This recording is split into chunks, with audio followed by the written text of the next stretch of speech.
filled the market for, of course.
I'm ready.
Um,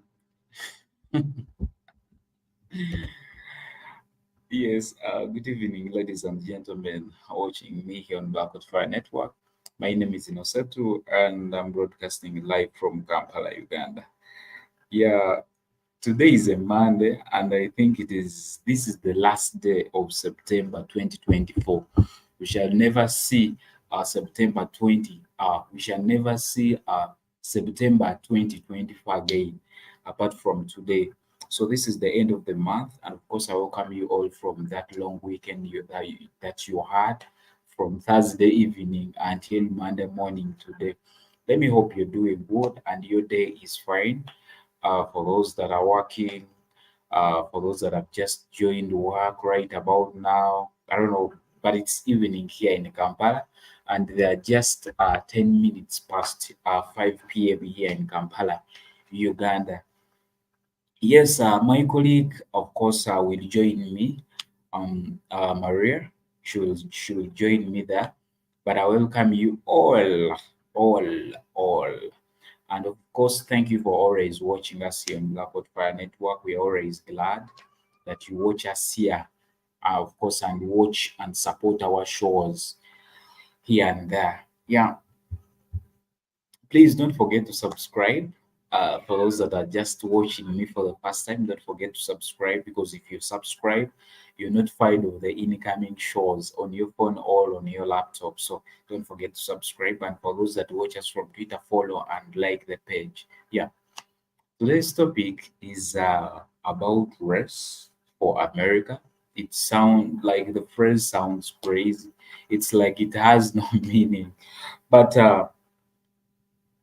before I go any further, um, actually, viewers who are viewing me right about now, who are watching me right about now, they can bear me a witness. There is this guy who was arrested a week back. I don't want to mention his name, but there are a lot of stories that are coming out from this guy. I know you know the guy. I don't want to mention the guy's name, however much is in jail. But you know this guy. I know you know this guy. There are a lot of there are a lot of course these are not actual allegations. There are a lot of footages that are coming out. Um, there are a lot of people that are coming out to criticize that baby oil. It sounds crazy. There are a lot of musicians I've looked up in Africa. Now they fear to go on stage because of because they are being linked to this guy that was arrested.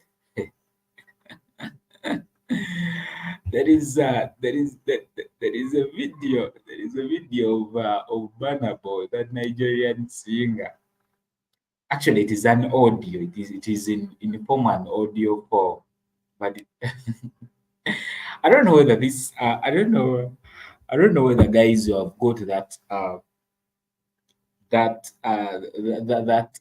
audio that is of course that is covering social media of Burna Boy morning.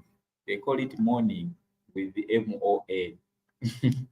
So like the other day, Diamond Platinum, that is the Tanzanian singer, by the way, is one of the good artists Africa is having right about now. That is Burna Boy. Sorry, that is a Diamond Platinum. He left. The guy left stage. He was performing somewhere, and he left just because of they're no longer allegations, because now people are coming out to judge. People are coming out to judge the success of these people. They are relating it to that guy, because for all those people, for all the African artists that attained those big awards like the BET, we once had Kenzo here in Uganda. He once go to the BTE with his famous song City a Loss. So he's linked to this guy. There are some photos where this guy is body touching him. The same case with the singer Diamond Platinum and other African artists that have ever been nominated to the Grammys and the BET. So it sounds crazy the way people are looking at these people in a crazy way. So people are looking at these artists in a crazy way. And like very many people now fear to use baby oil. It's crazy. I don't know whether my stories are making sense, because this thing is everywhere. I don't know whether it's making sense to anybody that is watching me right about now, because like because this thing is surrounding news everywhere, the baby oil. And Africans are funny. They have started making skits of comedy about this guy, Didi, that Didi guy. Very mentioned. Actually, I had tried myself from I'd tried as much as I can from actually not mentioning his name. However, I've mentioned it. So there are a lot of African comedians that have tried to make a lot of comedy, a lot of comics from this guy's actions. Yeah, there is no way we say that it's not true. There is no way. There is no way. There is no way. There is no way, because the thing now is the thing busted for us to see now. We actually, these things have been happening at a time. Was there are a lot of things that are said about people, and people be like, you know, that is criticism. Those things are not true about the person just because someone is rich. That's why there are a lot of so someone to be rich, they have a lot of enemies. They have a lot of people that don't believe in them. There is always a lot of criticism that comes with fame, that comes with money, that comes with stuff. But really, it sounds crazy. And a lot of people now, we are getting to know a lot of African leaders and African artists, African prominent businessmen that are linked to this guy, that have ever been used by this guy. So so it's crazy for us. We shall be ready with our phones, with our laptops to watch and see, because now things are busting. Now things are becoming worse for people. Things are becoming worse for some people. And a lot of people are saying that very many African artists, their careers may be down, or may decline because of this guy, because of the links to this guy. There are a lot of things that happen in the world that seem to be normal, but in reality they will never be normal. There is no way homosexuality, lesbianism, smanya bisexual, smanya lakini transgender stuff. There is no way they will ever and ever be the goal in the society. There is no way people will look at the society and look at these things people do and be appreciative, and people be like, yeah, that's great. That's great. Because in a country like USA, where there is actually over freedom, let me say that. Let me phrase it in this way, where people have a lot of freedoms for one to be a gay, freedoms for one to marry a cat, freedoms for one to marry a smartphone, freedoms for one to marry stupid things. Why is it that we see people now they have started distancing themselves from this line of this guy? Now people are coming out to in USA only, where the freedom to gaze, the freedom to LGBTQ is a right for someone. It is your right, to be having your boyfriend, to be having a boyfriend, to be having a boyfriend, to have a man. Where those countries that have those rights, those extra rights, to be actually to look at the act of this guy as something that is terrible. Yes, he was using young boys as the articles, as of course journalists, as he was exposed. But why is it that the world is so shocked about his actions, most especially outside the world? Now, what about the virgin Africans who have virgin knowledge about this homosexuality and stuff? How are they now? People in Africa, there is a way they are looking at artists in a crazy way. They are looking at artists in a crazy way just because of these linkages. Um, it was the other day that Burna Boy actually came out and, of course, cleared the air that he has a lot of enemies. He actually denied that, however much he was a friend to the guy, to Didi, but um, these things they did not go far as that, as the audio that we had. So actually, that is not the topic of today, but just the audio of Burna Boy is actually it's the one that linked me to that side, but that is not the topic of today. Anyways, today we are going to, of course, to explore the race for America. Oh, I made this wrong mistake. I missed, sorry. Missed the I.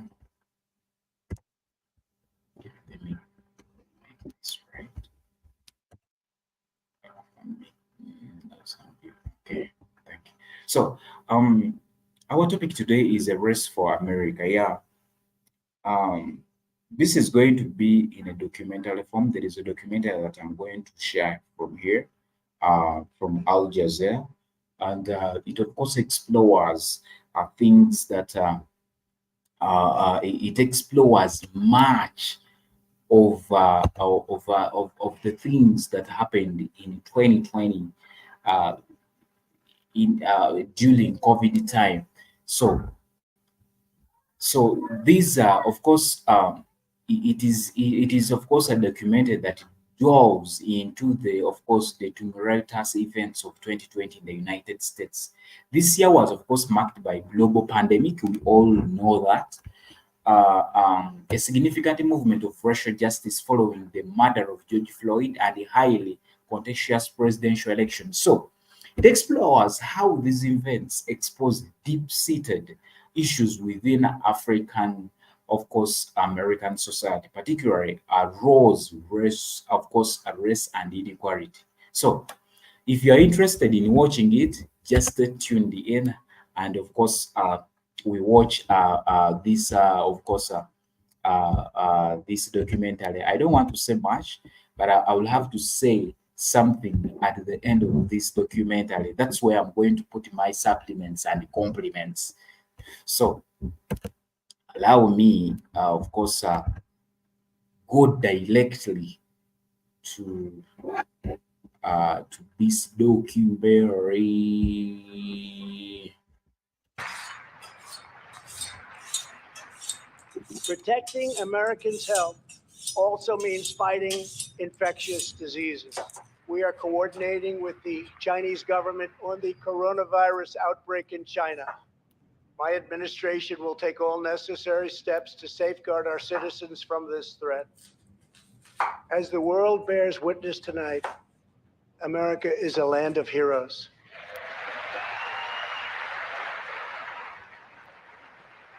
Discover the natural power of ashwagandha, an ancient herb known for its healing properties.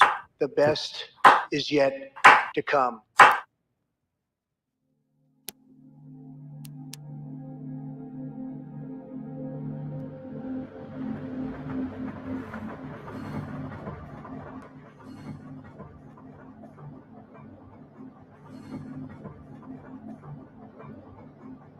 There are whole businesses in the United States that have been around for quite some time that their business model depends on high levels of racial and economic segregation. Perhaps one of the reasons we struggle so hard in the US to get beyond it in housing, healthcare, education is simply because there's money to be made, billions of dollars to be made by keeping it intact.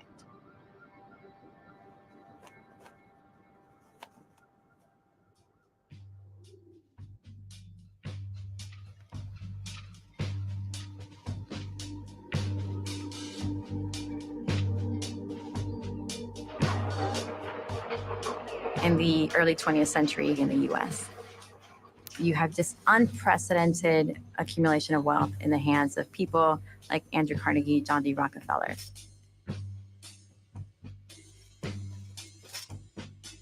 People in the time now, these are people who break up strikes with violence. These are people who are maximizing profit.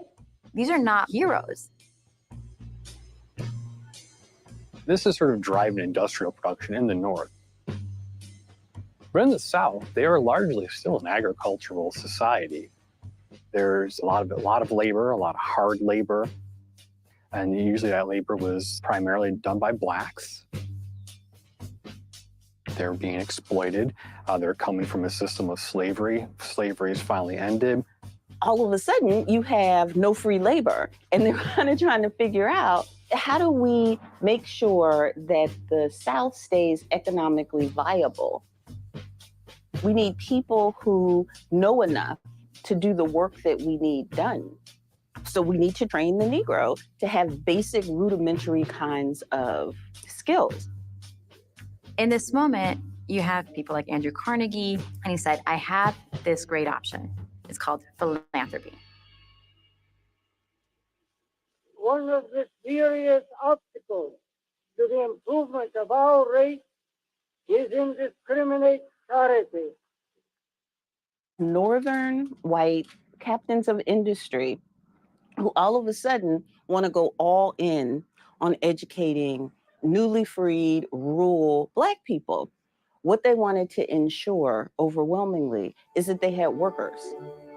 The students are Black families living on the ragged edge of survival. They must be taught and shown that their lives can be made better and more meaningful. They decide, really, that it has to be a manual arts training, something that is going to keep these folks subservient to white authority, but also keep them in the South. We have to keep them in the agricultural industry because otherwise our economy falls apart. This is a vision of what Black education could be, and it's getting massive amounts of money from Andrew Carnegie himself, from John D. Rockefeller, with the establishment of the GEB in 1903, which is Rockefeller funded. Rockefeller created the General Education Board, which was an organization that created schools for Black students. Rockefeller decides, me and my friends should do this. Just a group of rich people and their friends go to the United States Congress and are like, hey, we're going to pay for it. It won't cost you anything, but we want to take over. Who's getting educated in what kinds of ways? And Congress goes, sure. One of the things that the General Education Board was telling farmers is abandon whatever you know about farming from generations probably of having been a farmer and listen to us. African Americans would learn the latest techniques in how to plow and how to milk a cow and how to pick cotton as if they hadn't been doing that for hundreds of years previously. They were big with Black women on the scientific method of homemaking. It was very controlling, and in that regard, it was all about a kind of white upper middle class standard. It's a form of education that in no way will challenge your governance, and your governance is specifically white Anglo-Americans.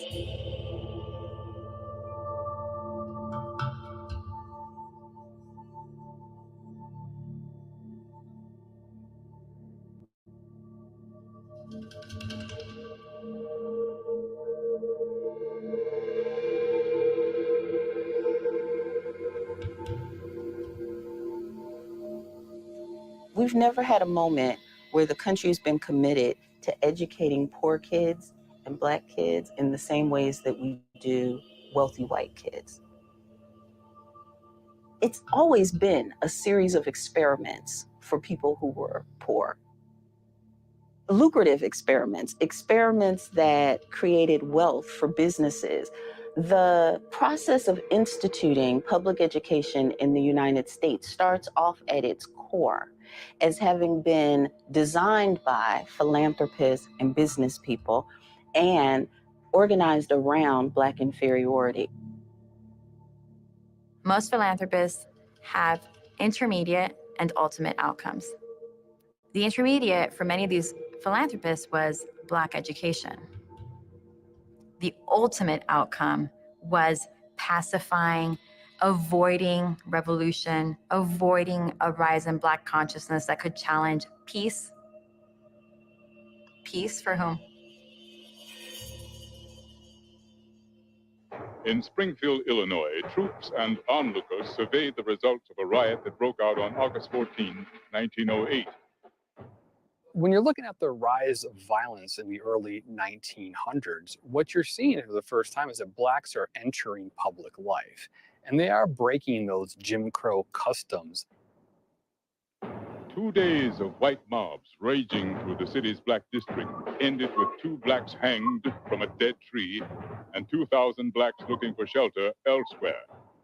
Whenever you start to see instances in which some people would call a race riot, what they are is essentially either police brutality, which was directed against the black population, or it was white mobs. Lynching was done by members of white civil society. You know, it wasn't exactly something you would hide. It was something which was like, yes, I'm a member of the Klan. The NAACP, which stands for the National Association for the Advancement of Colored People, is founded in 1909. And it's founded after a lynching in Springfield, Illinois. It's not because of racial violence that's happening in the South. They are concerned about that, let's be clear. But it's because of a lynching that happens in the North. The NAACP was mostly focused on anti-Black violence. So this was their thing. Stop killing us. That is the first civil right, that Black people needed to live first before we could actually go after and fight other things. There was this board meeting at the NAACP, and one of the white board members said that, why don't we also focus on education and housing and voting? And one of the Black members at the NAACP responded, and this is a quote, "All the American Negro wants is the chance to live without a rope around his neck."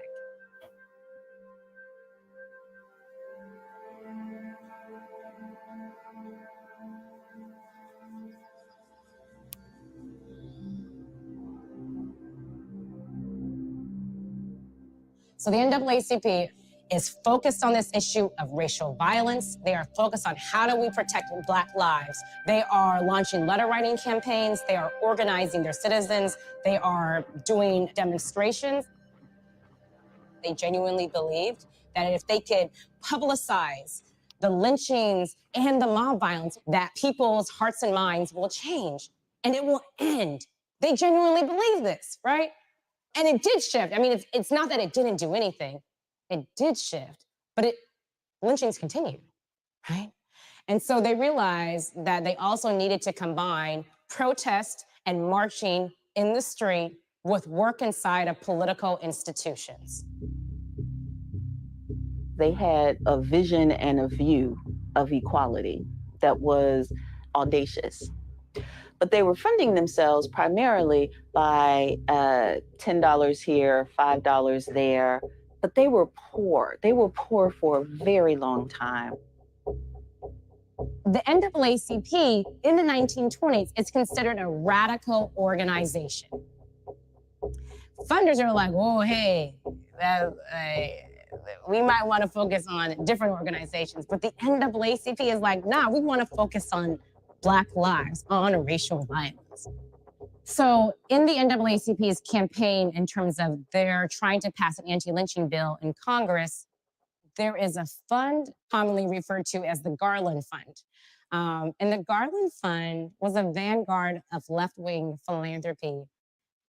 What's interesting about the negotiation between the NAACP and the Garland Fund around a grant was, are they giving this money with strings attached or not?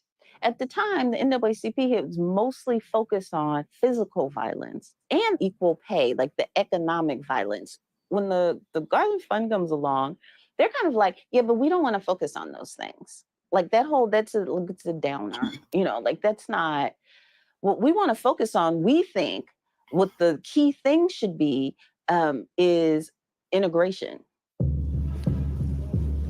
The Garland Fund believes that there should be perhaps like a new initiative focused on desegregation of education, and we should fund work that is focused on desegregating schools in the South.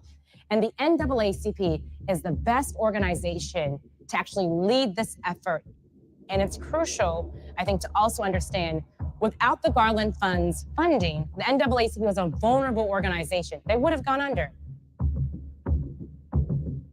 And that was the moment their focus began to shift. And so a sense of it being a movement that had to do with the hopes and dreams of Black people and the safety and lives of Black people was supplanted by what you most need is integration, and you need educational integration.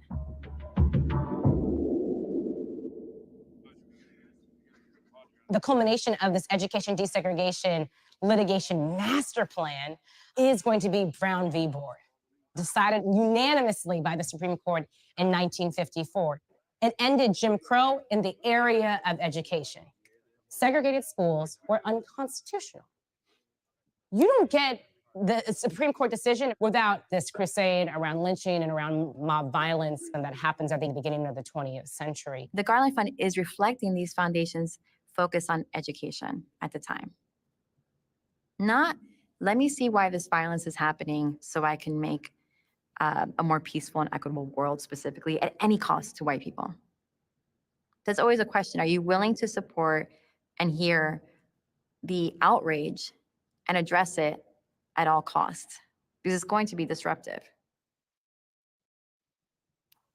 Spreading throughout the world. Today, the World Health Organization officially announced that this is a global pandemic. We have been in frequent contact with our allies, and we are marshaling the full power of the federal government and the private sector to protect the American people. This is the most aggressive and comprehensive effort to confront a foreign virus in modern history. We are at a critical time in the fight against the virus. I will never hesitate to take any necessary steps to protect the lives, health, and safety of the American people. I will always put the well-being of America first. We will heal the sick, care for those in need, help our fellow citizens, and emerge from this challenge stronger and more unified than ever before. God bless you, and God bless America. Thank you.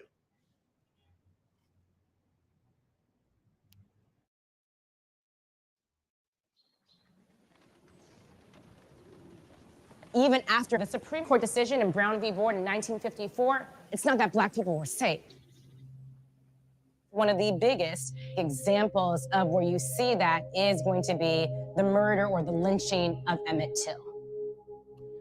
Emmett Till was a 14-year-old young man from Chicago whose mother had moved to Chicago but still had family and people in Mississippi. He goes down to Mississippi, summertime, sort of sees relatives. But he goes to the store, and Carolyn Bryant is this white woman who's working there. And he whistled at her, most likely just trying to impress his cousins who are like, this is not Chicago. This is a dangerous, dangerous place. But the story that she made up was that he had tried to kiss her and that he had been bragging about having white girlfriends up in Chicago, and that she was in fear for her life as he touched her. What Carolyn Bryant does is she gets her husband and her brother-in-law, and they go to Emmett Till's house where he's staying, with his grandfather. And his grandfather hands him over because he understands the danger in which everybody is in. They mutilate him. They kill him and submerge his body. And when it's found, it's so distended, he's so bloated from having been in the water, it is not recognizable as a human face. But yet, Carolyn Bryant, her husband, her brother-in-law, they're found innocent. They're just basically, they got away with it. Undoubtedly, it made Black people angry, but it also let white people know we're not going to let you off the hook for this one.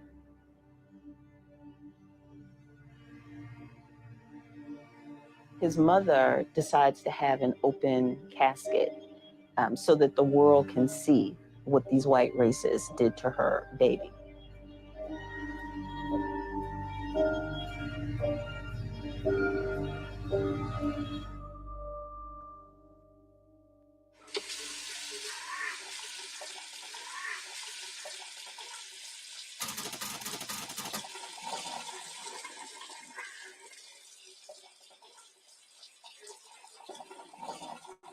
This morning, the FBI is looking into the death of a black man after he was stopped by police in Minneapolis.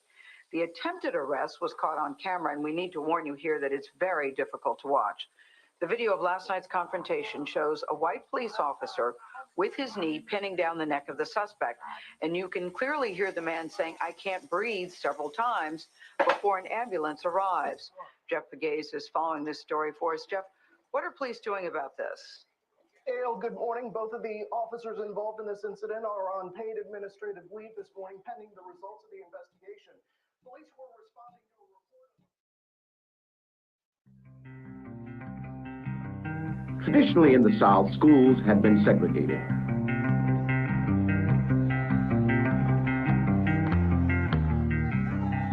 So it is not surprising that there was opposition when the Supreme Court ordered schools to integrate. I will not force my people to integrate against their will. Little Rock, Arkansas, and the first phase of the trouble. The white population are determined to prevent colored students from going to the school their own children attend. The incidents of the Little Rock Nine, which are the 9 African-American kids who had to be groomed and prepared for the racial violence and the stress that they were going to have to endure. The law of the land decrees integration of white and colored school children, but racial feeling still runs high in the southern states of America. If you look through a lot of the photographs from that period, or their propaganda photographs, they have a picture of a black man next to a white woman, and it said, if black and white kids go to school, we're going to have the mongrelization of the race.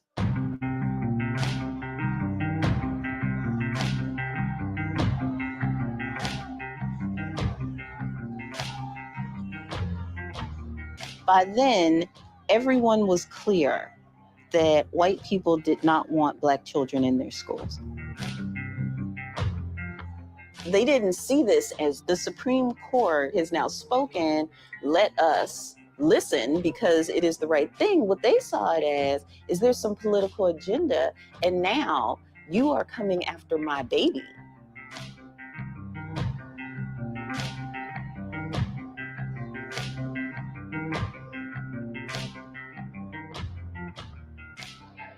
The white citizen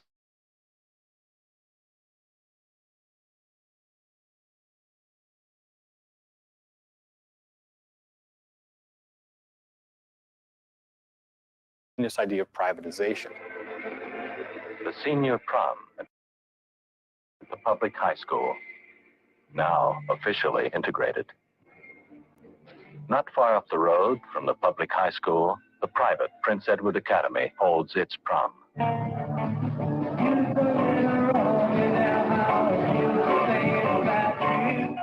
What they do all across the South, it's the model for the privatization of education. More than 99% of the white children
integrated. Not far up the road from the public high school, the private Prince Edward Academy holds its prom.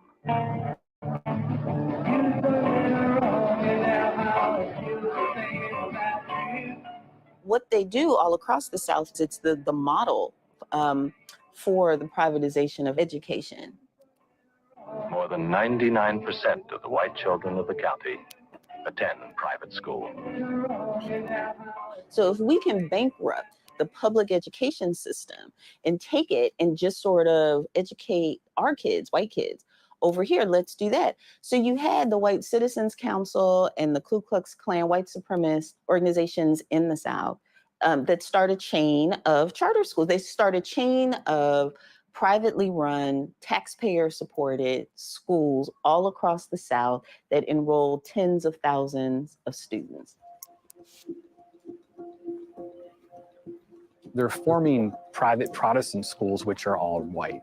And they're sort of popping up sort of all over. You start having foundations, not the big ones, like not the huge ones, but small family foundations, mid-range foundations start funding this separation in these segregation academies left and right because they see the potential for more of a mass movement around this idea that we can now have access to taxpayer dollars and not have oversight. For a group of philanthropic and business leaders, it becomes a financial opportunity that may not actually have been that grounded in race, but tying it up with racism and white supremacy turned it into a bonanza. It fuses the idea of whiteness with this idea of private, where if white is good, then private also is good. What's the opposite of white? Well, then it has to be black. What's the opposite of private? It has to be public. So any type of space, big or small, neighborhoods, buses, bathrooms, schools, become racially integrated, gets devalued and it gets degraded. There was a move to essentially to withdraw. Whites withdrew from those spaces and they created private alternatives to those spaces. And then, instead of public golf courses, there's private golf courses. Instead of public pools, there's backyard swimming pools. Instead of going to parks to play on the playground, there's backyard swing sets. Instead of taking the public bus, I take a private car. And then the civil rights movement starts to happen. That fundamentally, I think, changes the game.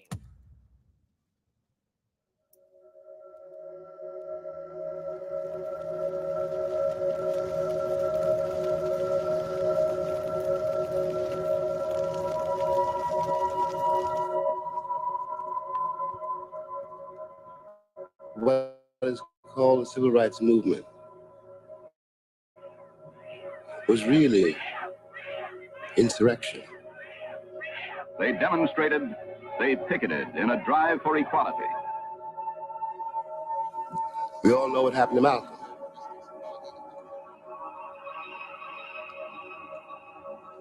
We all know what happened to Malcolm.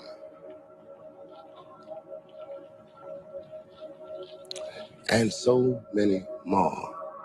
Don't even be afraid to die.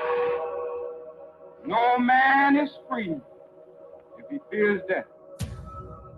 That is the result of the slave rebellion.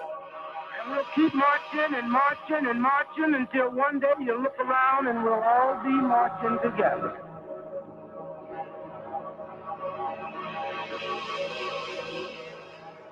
They needed us for labor and for sport.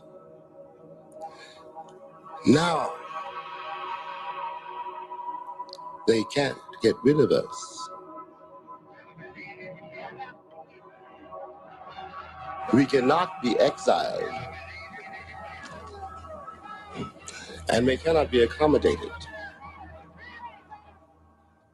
Now, something's got to give.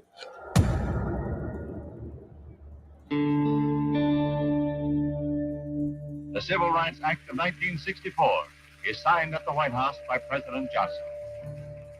President Johnson calls for all Americans to back what he calls a turning point in history. The conventional narrative of the civil rights movement takes us from 1954, Brown v. Board of Education, to 1965, the passage of the Voting Rights Act, in a kind of arc of achievement. But in the mid-60s, you start to see some shifting energy.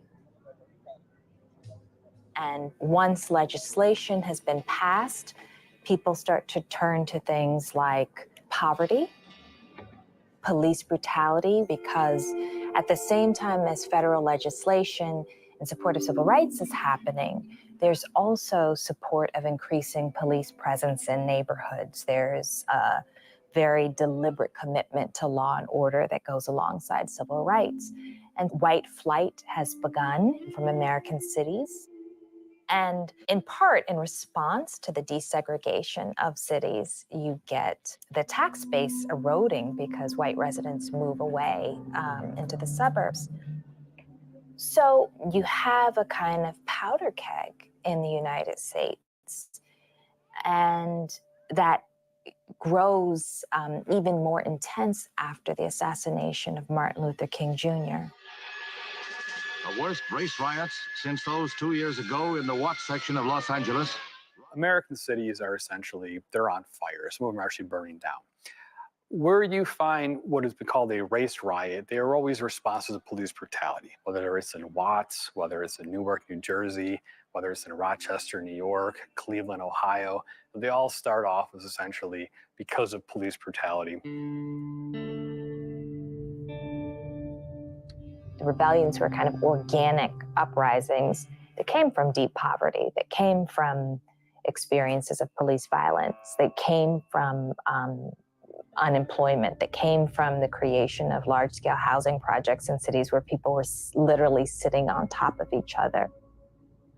For many Negroes, housing remains a problem. Well-intentioned white people, well-intentioned liberals, people of political power and influence who are sympathetic to the Black freedom struggle. They're like, why are these cities burning? A lot of these folks who consider themselves to be liberal, they're trying to separate themselves from conservative white supremacist politics. They believe that there are more genteel ways of actually addressing knotty, thorny issues than some of what they're seeing. They're not saying don't address them. They're kind of like, we can make an argument. We can move the needle. So what happens is that a number of philanthropic institutions are trying to figure out how can they meet this moment, but also how they can stop things from spiraling out of control into a space in which they and perhaps some of their colleagues are uncomfortable. People want a type of change that they can manage. They are not okay with the complete transformation of institutions in which they have actually benefited from. What makes them move, it's the fear of Black consciousness.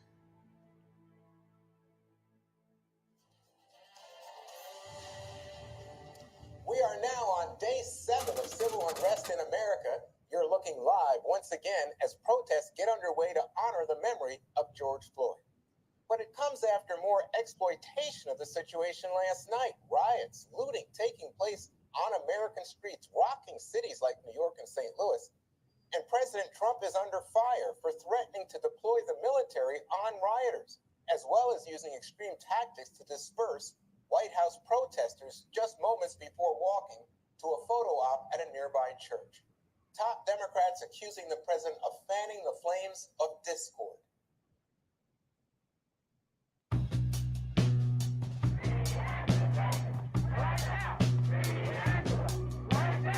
Those who join this coalition, this movement, are doing so out of their concern to fight against racism, to fight against repression. And politically, we may be active. One of us as a revolutionary, another one as a reformer.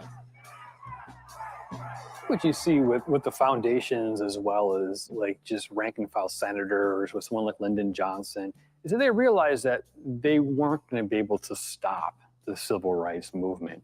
You know, the Nation of Islam petrified them.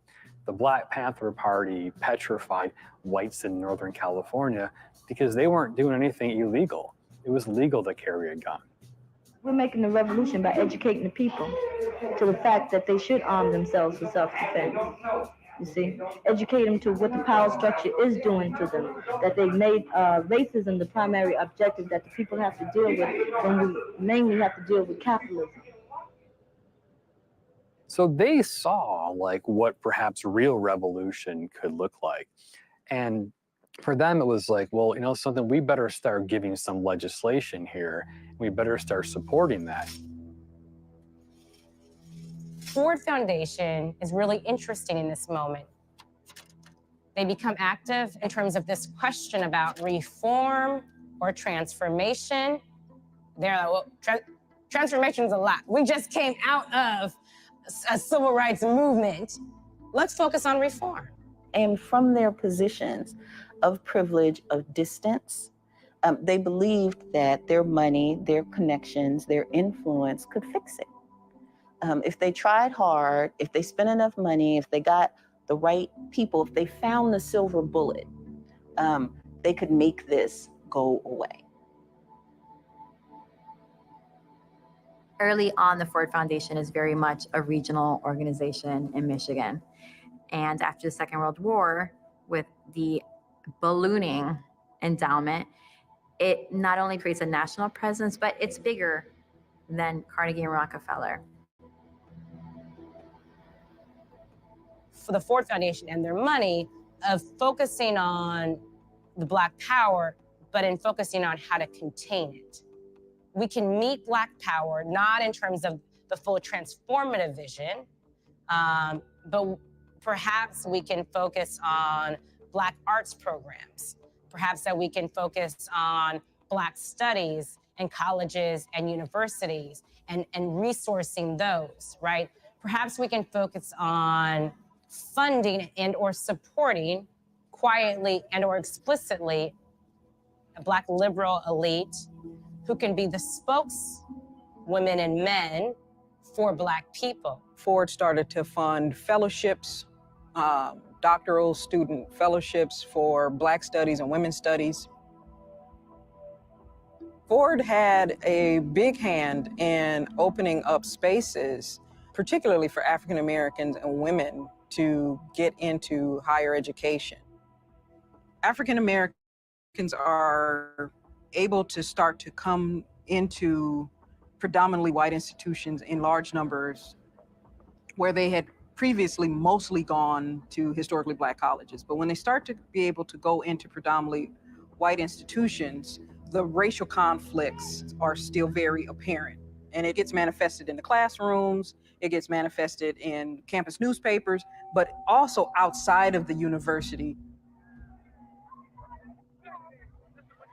Now the brothers in here maintain that they will stay here until the university is willing to talk on their terms.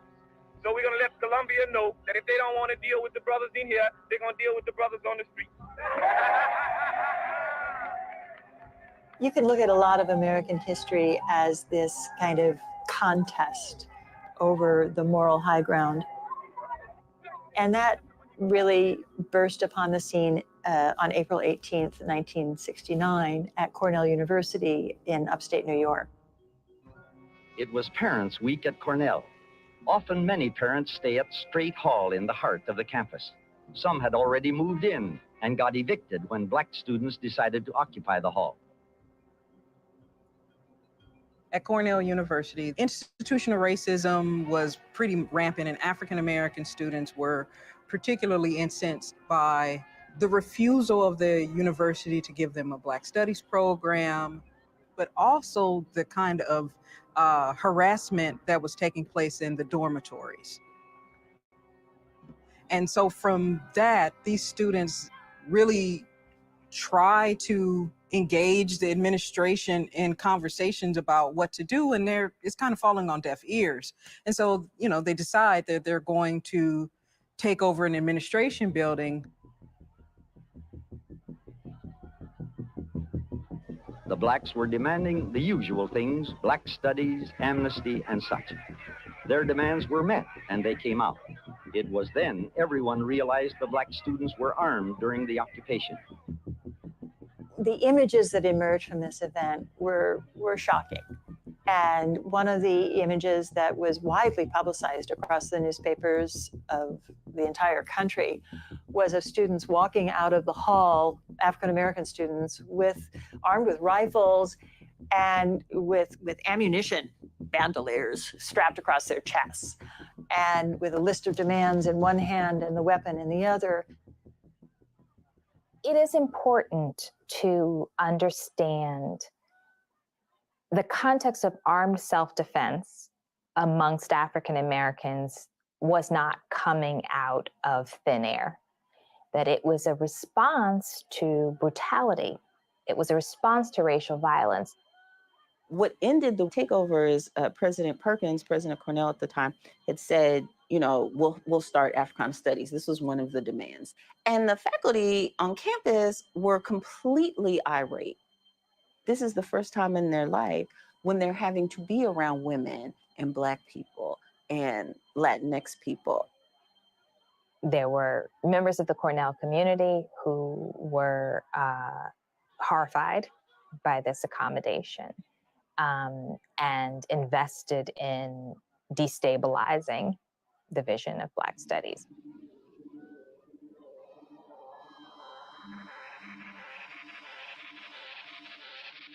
The Republic is in trouble. I think that there has come the time in America for a new kind of moral leadership, if you will. That it is time that other peoples in America besides white males run for the highest office in this land. That someday Blacks will lead this country. That someday women will lead this country. Shirley Chisholm is the first Black and the first woman to run seriously for the presidency of the United States. She won't win. That we will have to move beyond the symbolistic attitude of marches and chants and shouts of all power to the people. It will mean making our power to the people a reality by repelling the aggression that's being meted out against those that are truly in the defense of freedom and justice in this country. All power to the people. Supporters of the Black liberation movements are stepping up the pressure in the campaign to free Angela Davis.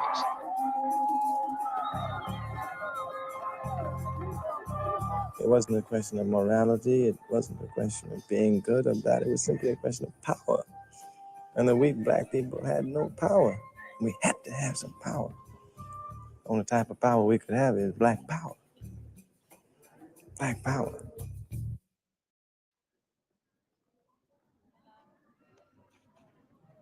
There was this very short period of time in the 70s around community control and who is best able to educate Black children. So the Black Panther Party had a community school out in Oakland that did amazing. All power to the people. Free body. They had restorative justice, they had yoga, they meditated, and they had a free breakfast and lunch program. They educated kids by ability group and not age. They asked them to question. They had a Socratic method. And a lot of it was just affirming their humanity, affirming their intellect. In privileged white communities, this is not unusual. For poor Black people, this was almost a first.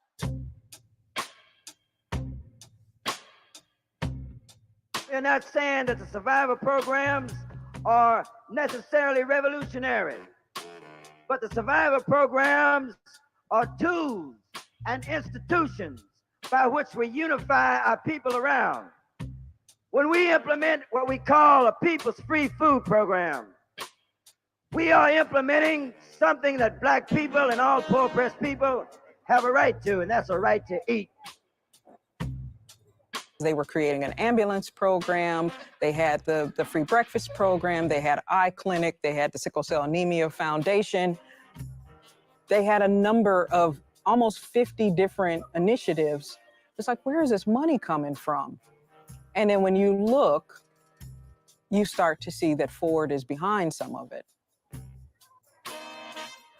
That Ford is trying to redirect the energies of the Panthers and similar groups to get them off of the streets.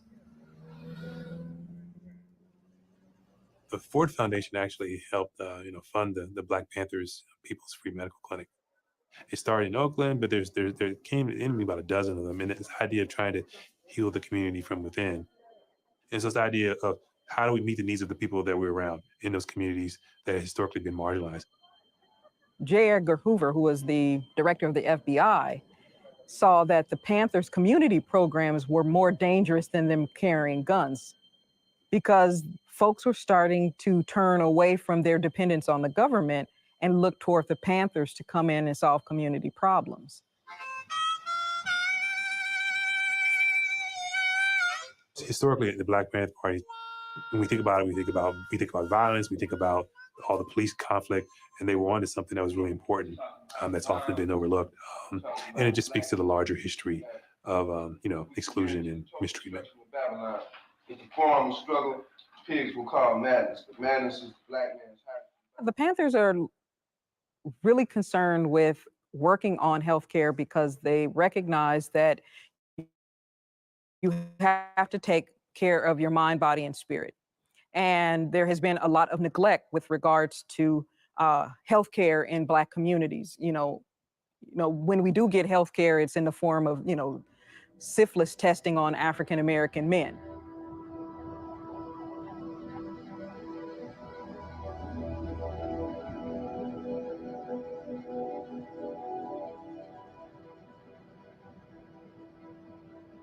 In the year 1972, there was this sort of expose on the front page of all the newspapers nationwide that there was a study, and it took place in Alabama, and it had been going on for 40 years. The U.S. government had been researching the natural history of an infectious disease called syphilis on a group of African-American men. And these men did not know they had syphilis. They were told they had something called bad blood. And they're told that they're being given some kind of treatment for some illness, and it's really vague, but it's designed to study the effects of syphilis. Researchers in this were basically sort of studying that natural history of what would happen to people over time if they were infected with syphilis from beginning to the end stage. And the men in the study did not know that there was a treatment available and could cure these people. And so we're talking about men, over 500 men, didn't know they had syphilis. It's really just a reflection of this idea that Black people are kind of second class. The Black body is somehow different or expendable. These are largely uneducated, poor Black men in the rural South. And in some ways, the world of science is lending credibility to this sort of social hierarchy. There are just stories like this over and over again. But then there's this larger sort of oral history that individual people have all over the world, all over the country.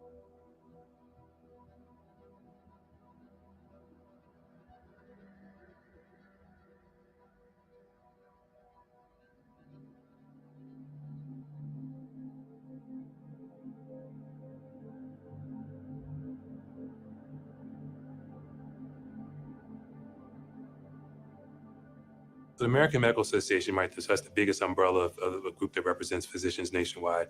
It was, in some ways, an active participant in terms of exclusion, racial exclusion of Black physicians, but also it prevented Black people from, getting the licensure to practice medicine.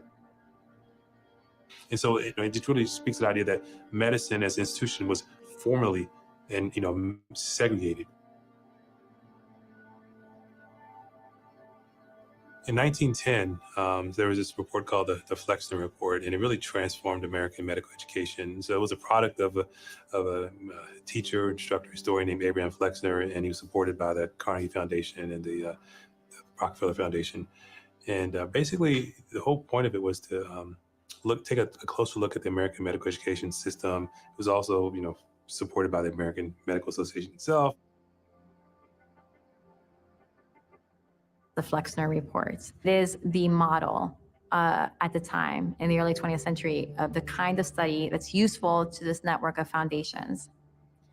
Why? Because it's a study by someone they trust to provide reliable knowledge, i.e. someone from their own networks who also, not coincidentally, is white, providing a survey of different schools and which ones should be funded. So-called intermittent treatment. At the time, there were 7 historically Black schools that were training Black physicians. Those 7 schools, the Flexner report recommended the closure of 5 of those. That closure meant that they were really shutting off the education and potential of many Black doctors. Those Black doctors are often the only ones that Black patients could see. It's really this idea of like Black doctors preventing the spread of infectious disease among the Black population to the white population. An interesting thing about, you have Carnegie and you have Rockefeller, who were heavily involved with this. Rockefeller was known for doing and providing the funding for research behind eugenics. If you already believe that Blacks are inferior genetically, and you already believe that poor people are lazy and don't want to work, well, that research resonates with you. So elites gravitate towards this, but they also create the infrastructure, the institutional infrastructure to fund this research. They probably saw themselves, as many in that area, as being progressive, right? They're not the ones that wearing hooded white robes and going out and hunting Black people and lynching. And so they see themselves as advancing the cause. And sometimes the good intentions can still have, a real tangible downside.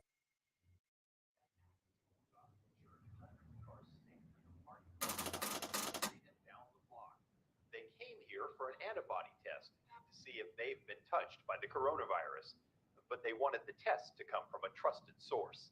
Trust is a major factor because, we already know from history that Black people have been used for guinea pigs, for a lot of things. With the high rates of diabetes, obesity, asthma, and other respiratory conditions among Black people, they should have been the first ones to receive medical care. People didn't believe them when they were sick. And that is where institutional racism is so much embedded into this pandemic. There are plenty of trust issues to go around. The pandemic is simply showing us the high price we pay for it.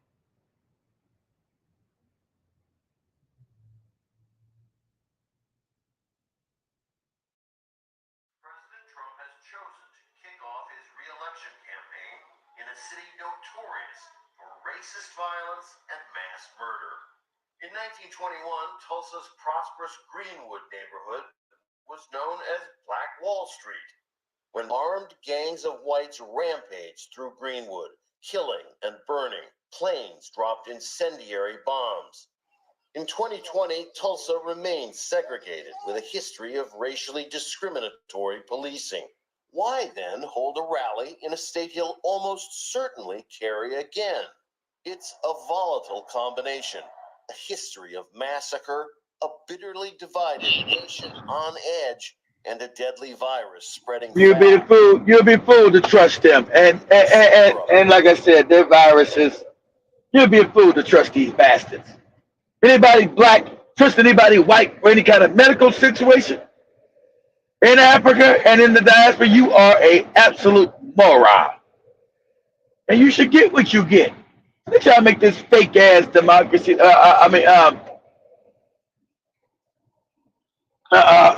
document, whatever you call it, the damn documentarian or documentary that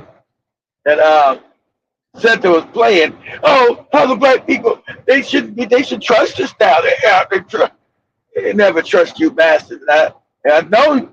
That's how you know this documentary is false, because they're not saying what the 19 actually even was. They try to say, oh, we should have went on and did what they chose you to do. And you got people around the world right now with all kind of problems I can't say on YouTube right now. So, yeah, Black people. Anybody white, talking about giving you some help.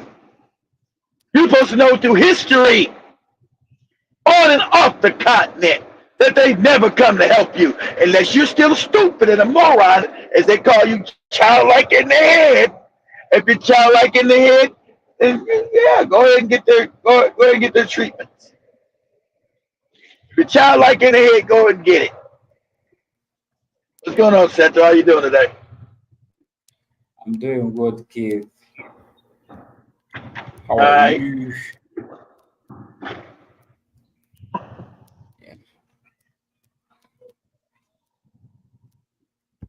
Oh, you can get you said it. You can tell your documentary. I Sorry? wanted to make that clear. I said you can continue your documentary. I want to make that clear. AIDS. They were sticking up Africans in South Africa and Namibia with AIDS. But you got AIDS running around Africa. All the highest countries on the planet with AIDS are African. Didn't come from sex. I can't say where it came from because we're on YouTube again. You can't say the truth on none of their fucking platform. But you have been used as guinea pigs. Yeah. And these African despots did nothing? No. I wouldn't trust what none of these backward retarded ass leaders of Africa say. And I damn sure wouldn't trust what no white man tell me. You listening to these moronic ass African leaders, you deserve to get what you get too. Listen to these damn idiots, these morons.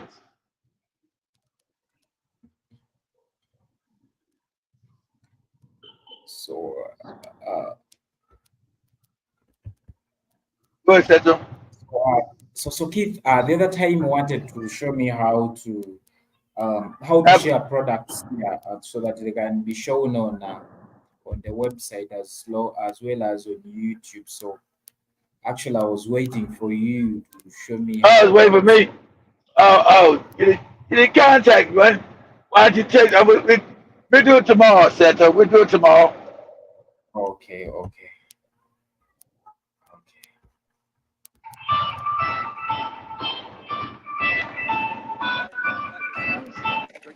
Has he taken over? No, he hasn't. Speaking up for the students, I mean, the students here feel that. The students here, but they're not all here. Some of them are afraid to come. Because they don't want to oppose you, because they don't dislike you, and they can't. Please. We're not united anymore, Roland. I would like to say, first of all, that we have no intentions of violence. We are merely occupying state property that we in fact our parents pay taxes for, and that we shall resist peacefully.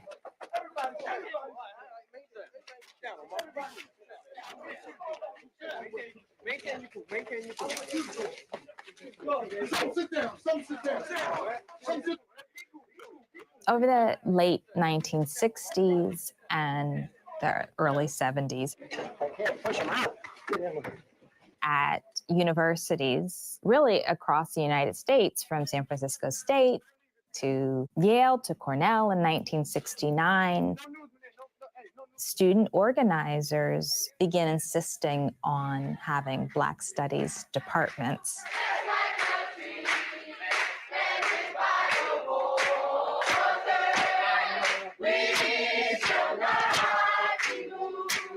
We want financial aid.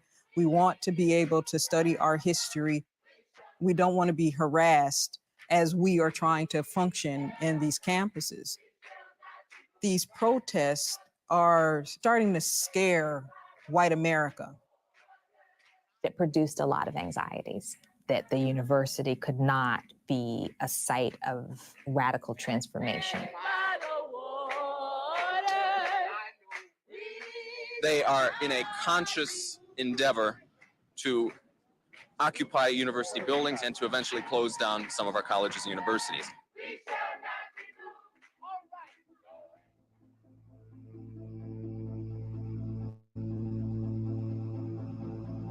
We've waited for administrators to take action against these campus militants, and we've waited and we've waited. And while we've waited, our campuses have been burning. It is still not quite clear who won at Cornell, but the black students and the tactics of armed occupation. We've been a silent majority. We are going to be silent no longer. When you have the unrest among the students at Cornell, you have an alumnus named John Olin who took offense at it, and he wanted to spend his fortune, which he had made in the chemical and the arms industry, on creating academic environments that supported his personal ideology. So he gives money to Cornell basically on a yearly basis. And he thinks that, oh, these protests, this left movement has gone too far. What happens perhaps if I fund more conservative ideas? And so what you see is a number of individuals, wealthy individuals on the right, who believe that ideas matter and that ideas change the world, right? And that the Ford Foundation, working with Black Power, has shifted the way in which many people understand their place in it and understand things like liberty and justice and equality. Being rich and being well connected, what they do is they start forming foundations that are going to produce data. They're going to produce text, reports, studies that will begin to influence politicians, that they can get their side of the story out. So you have the foundations like Heritage, which is both a think tank and a foundation.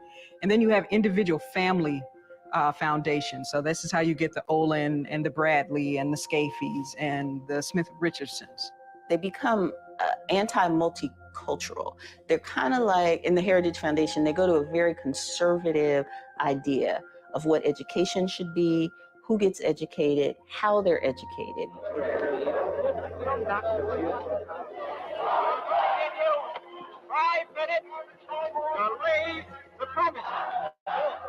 Their idea was that American universities were becoming, by nature, not just liberal, but havens for leftists and scary socialists and all kinds of frightening elements. And so they wanted to take back the institutions of society, especially those that form young people's minds and attitudes. It's this remarkable period in American history where young people are really kind of pushing the envelope in terms of the political imagination.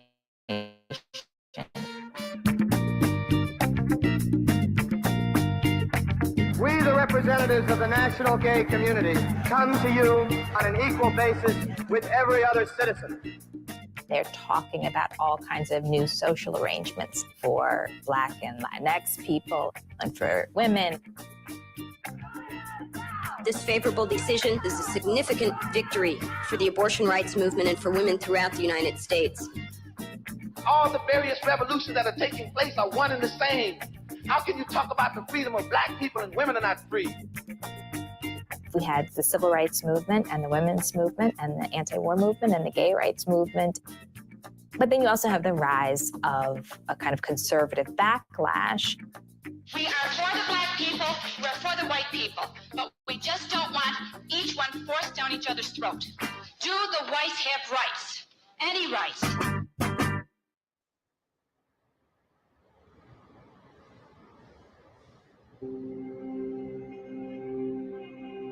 Conservative forces come in that actually narrow the framework for imagining how the society might be transformed. There was a poll that was taken that said that African Americans were pushing too hard for civil rights. And it was like an overwhelming majority of white Americans, like 85%.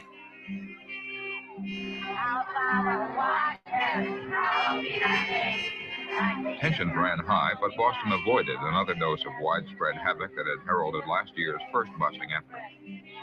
And this begins to give people like Ronald Reagan in California the mandate to say, those Negroes and these long-haired hippies, we have to root them out.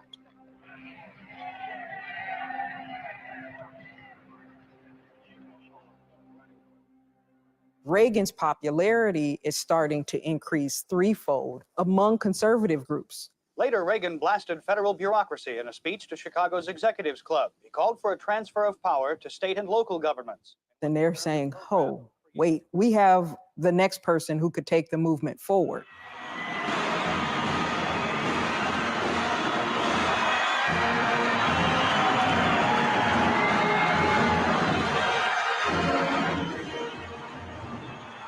Thank you very much.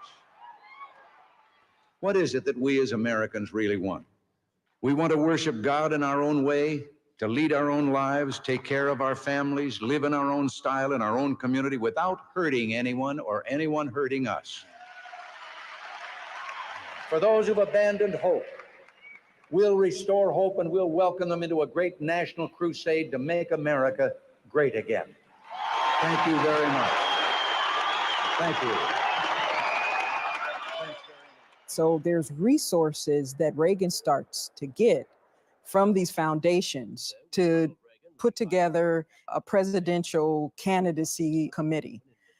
And so all of this foundation money starts to pour in to prop up Reagan's presidency. By the time he gets to 1980 to run for president, It is time for a change. it's already pretty much set for him.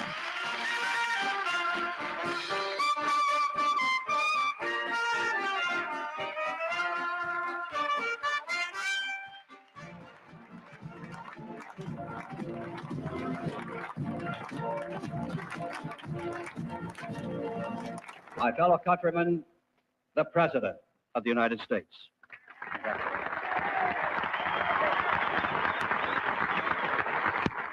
Thank you. I'm told that tens of thousands of prayer meetings are being held on this day. And for that, I'm deeply grateful.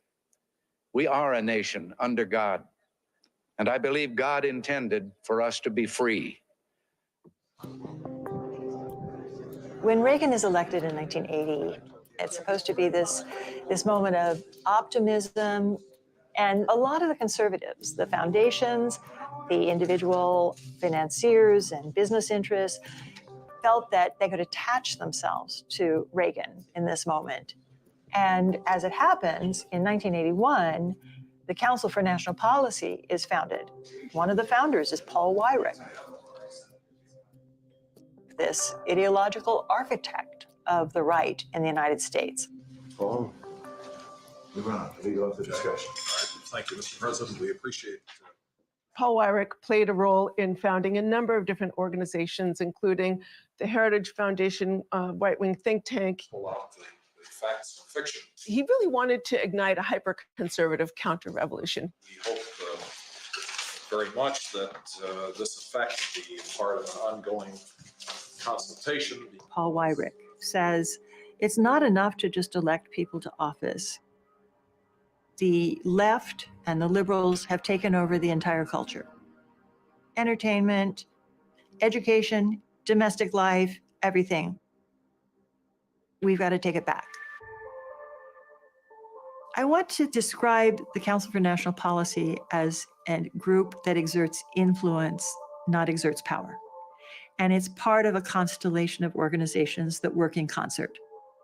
All of its meetings are secret, almost all. It brought together big donors and political operators and strategists, and then gave them a portfolio of organizations to work with, all run by prominent members of the Council for National Policy, working in coordination in their work around elections. I don't want everybody to vote. Elections are not won by a majority of people. They never have been from the beginning of our country, and they are not now. It was like, we want this to play out over the next 20, 30, 40 years. And Ronald Reagan becomes their standard bearer. Thank God for a president who agrees in totality with what we morally stand for here. He cuts a deal with the fundamentalists. He has already established his popularity with economic conservatives. And this is a moment when all of these groups say, all right, this is our chance. This is our launching pad. And the Council for National Policy is begun in 1981. Olin comes in and finances the founding of the Federalist Society in 1982. President Reagan's comments are stark testimony to a concern shared by many of us throughout the nation. The obligation of the legal profession and the judiciary to defend the Founding Fathers' vision of a constitutional republic. Hello, I'm Senator Orrin Hatch. I believe that one of the most important tools in this effort is the Federalist Society for Law and Public Policy Studies. The best defense of our liberties is a government of laws, not of men. The Federalist Society is a group that, number one, funds a lot of the campaigns to have judicial nominees appointed. They also play a role in grooming right-wing legal talent. They'll find promising young people and cycle them through what one writer has described as the right-wing legal terrarium of, fellowships and clerkships and things like that. What they set about to do was organize law students to be politically conservative despite their tendency to be liberal. The dominant intellectual culture in our law schools is exactly what the Federalist students are challenging. Most of the students are liberal, but I believe that their ideas can be changed. They extended their membership on into practicing the legal profession and then on into judgeships and all the way to the Supreme Court.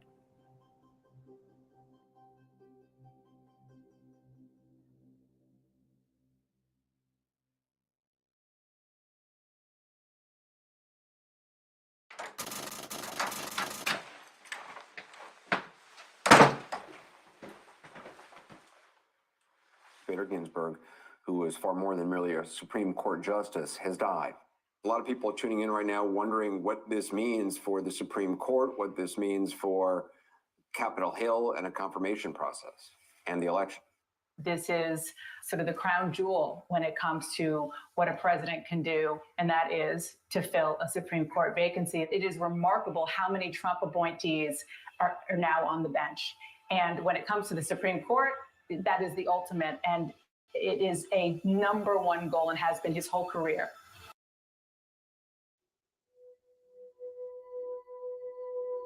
For 10 years, Bob Jones University in Greenville, South Carolina, had fought the federal government's policy which denied them tax-exempt status because they allegedly practiced discrimination against blacks.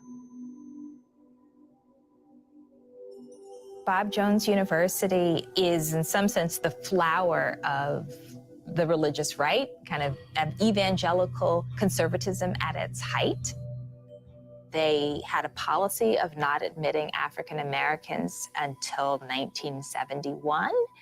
And then, even at that point, required African American students to be married if they enrolled in the university.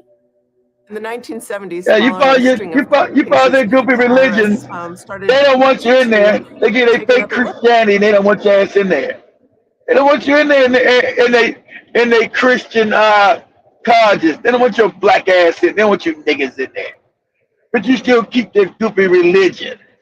That's your fucking mind. Go ahead, Senator.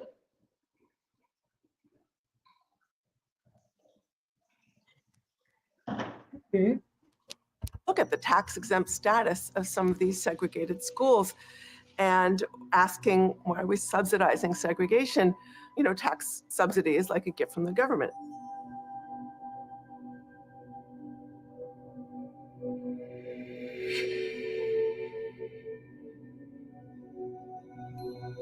I wouldn't want to go to that shit nowhere.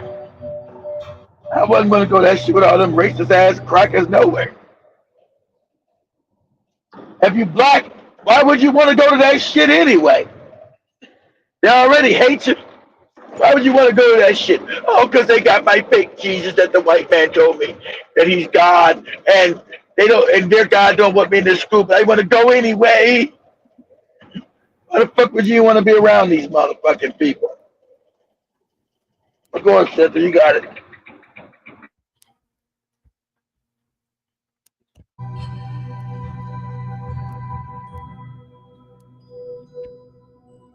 From now on, Bob Jones University and other private religious schools that discriminate racially will be allowed tax-exempt status.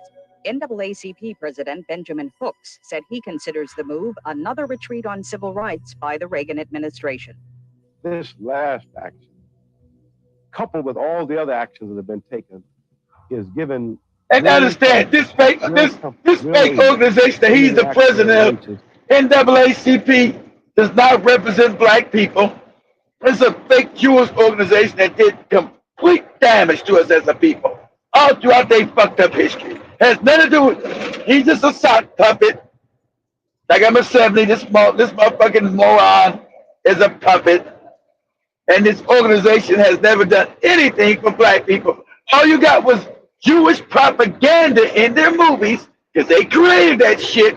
Have you believed that the NAACP worked for you in any way, shape, or form when it never has? It wasn't designed to work for African or black people. But you've been programmed through their propaganda to believe such. So him like he's on a crusade, he's like, I told you immigration destroyed us anyway. So why the fuck would I even want to go to that dumbass college? Or racist ass crackers who don't want me there any damn way. Why would I want to go sit with a bunch of racist no good crackers? For what? For what? Or racist ass Mzungus as they call them in Kenya. Why the fuck would I want to sit with these racist ass bastards? For what?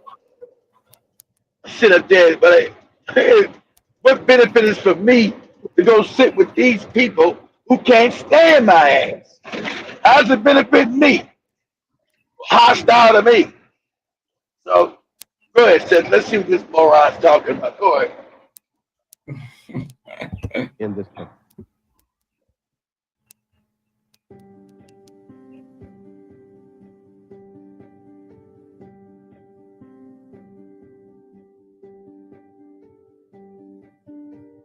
It would be hard to overestimate the degree of outrage that this provoked in conservatives and leaders of this emerging sort of hyper-conservative counter-revolution called the New Right.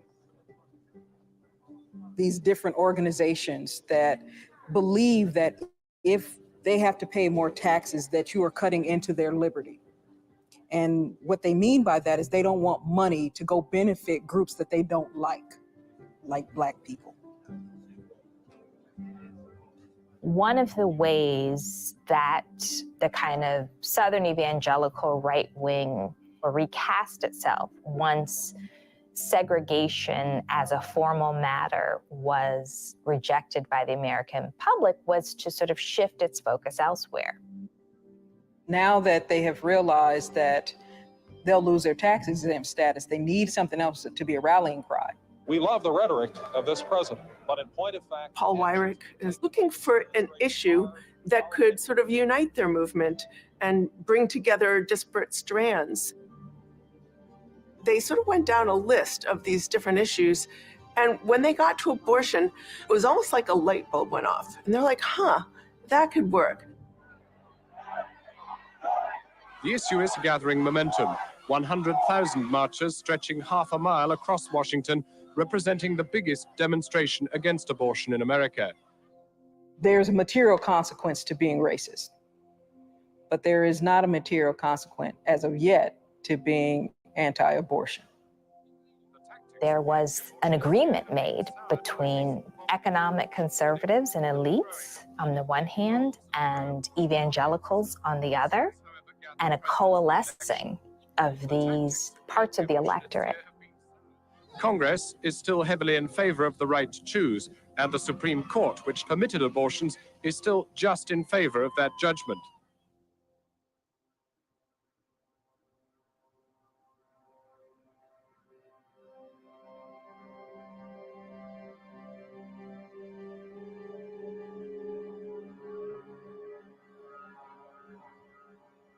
At the time that Roe versus Wade was passed, most Protestant Republicans supported it. Abortion tended to be seen as a Catholic issue, but it also didn't divide Republicans from Democrats, and it didn't divide the religious from the non-religious. You know what they do in abortion is they simply take the lovely baby from its natural habitat and they rip it out and they throw it away.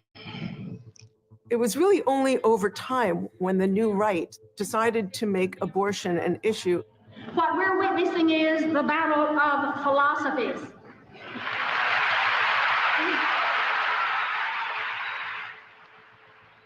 The Protestant fundamentalists didn't just show up out of anywhere, right? They were already there. They were in the segregation academies. They were the ones that were organizing private schools. They were the ones in sort of white churches.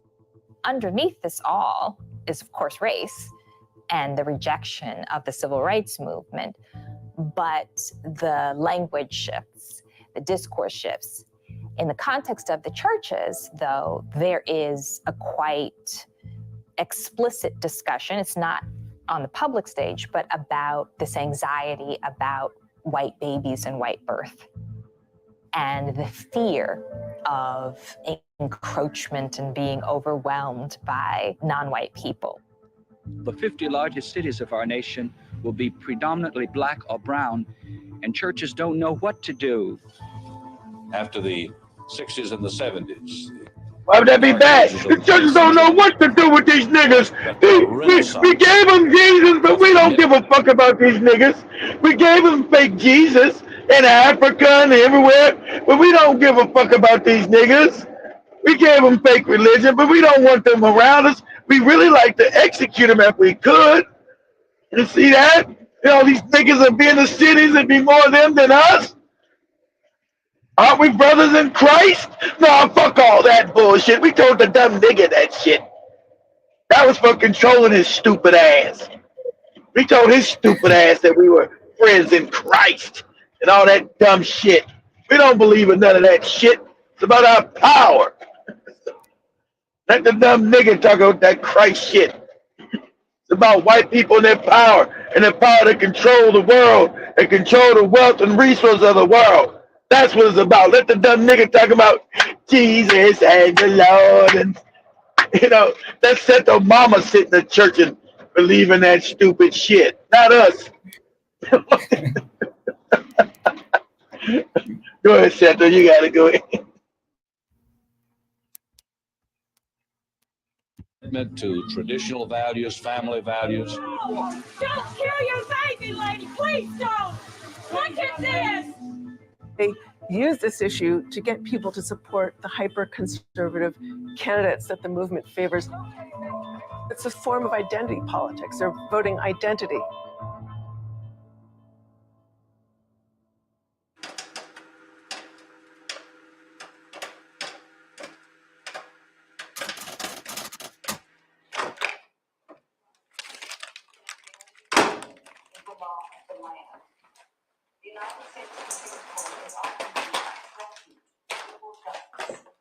Senate Republicans have made it crystal clear that rushing a Supreme Court nomination is more important than helping and supporting the American people who are suffering from a deadly pandemic and a devastating economic crisis.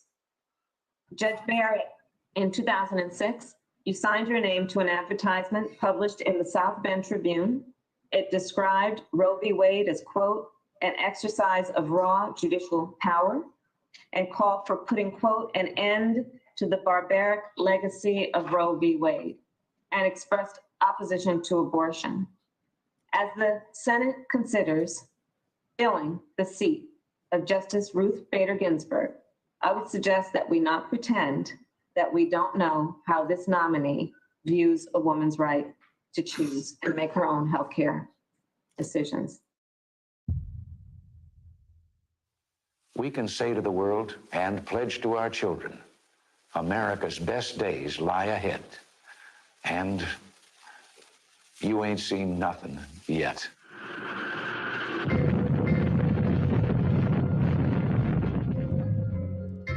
A well-educated black has a tremendous advantage over a well-educated white. If I was starting off today, I would love to be a well-educated black because I really believe they do have an actual advantage today. Hey, look at all this money. There's always new things going on, and I don't think there'll ever come a time when that would be born.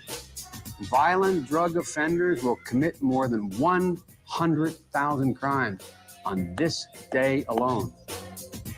What happened to Rodney King is a blot on Los Angeles and on this nation.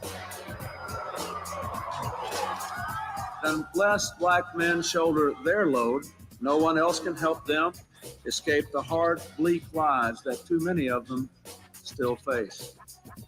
I will strive To improve myself. Spiritually. For 4 years, I've worked hard to stand with. Oh, I was at that shit right there, and that was bullshit. I was at that first Million Man's March. That was some old Farrakhan bullshit. Because I was young, I was stupid. I believed he was going to fight the white man and actually meant to build some organization. Nah, that was just some religious bullshit. Made up nonsense. Did nothing change. He didn't do shit. It was a side because he's an agent. He didn't say, let's go back and build institutions and let's start to acquire power. Nah, go back, become better fathers. Motherfucker, I didn't have kids back then. I wasn't no father. Go back and be better husband. I wasn't married. What are you talking about? Go do what? You got a million black men there. You didn't decide, hey, let's start businesses. Let's get organizations. You didn't do none of that. He wanted to tell us a bunch of religious stupid shit. Waste our fucking time and money. Luckily, I didn't have to spend no money because my mama lived in Maryland. So I could just go back. All these black men that came across the country, Cambridge had to pay all this money. All the vendors were Asians. So the Asians made more money off the shit than black people did. Oh, man. What the hell's going on up here? Shit. Go ahead, Seth. You got it. To stand with me. On the ground now. Go. Let's go.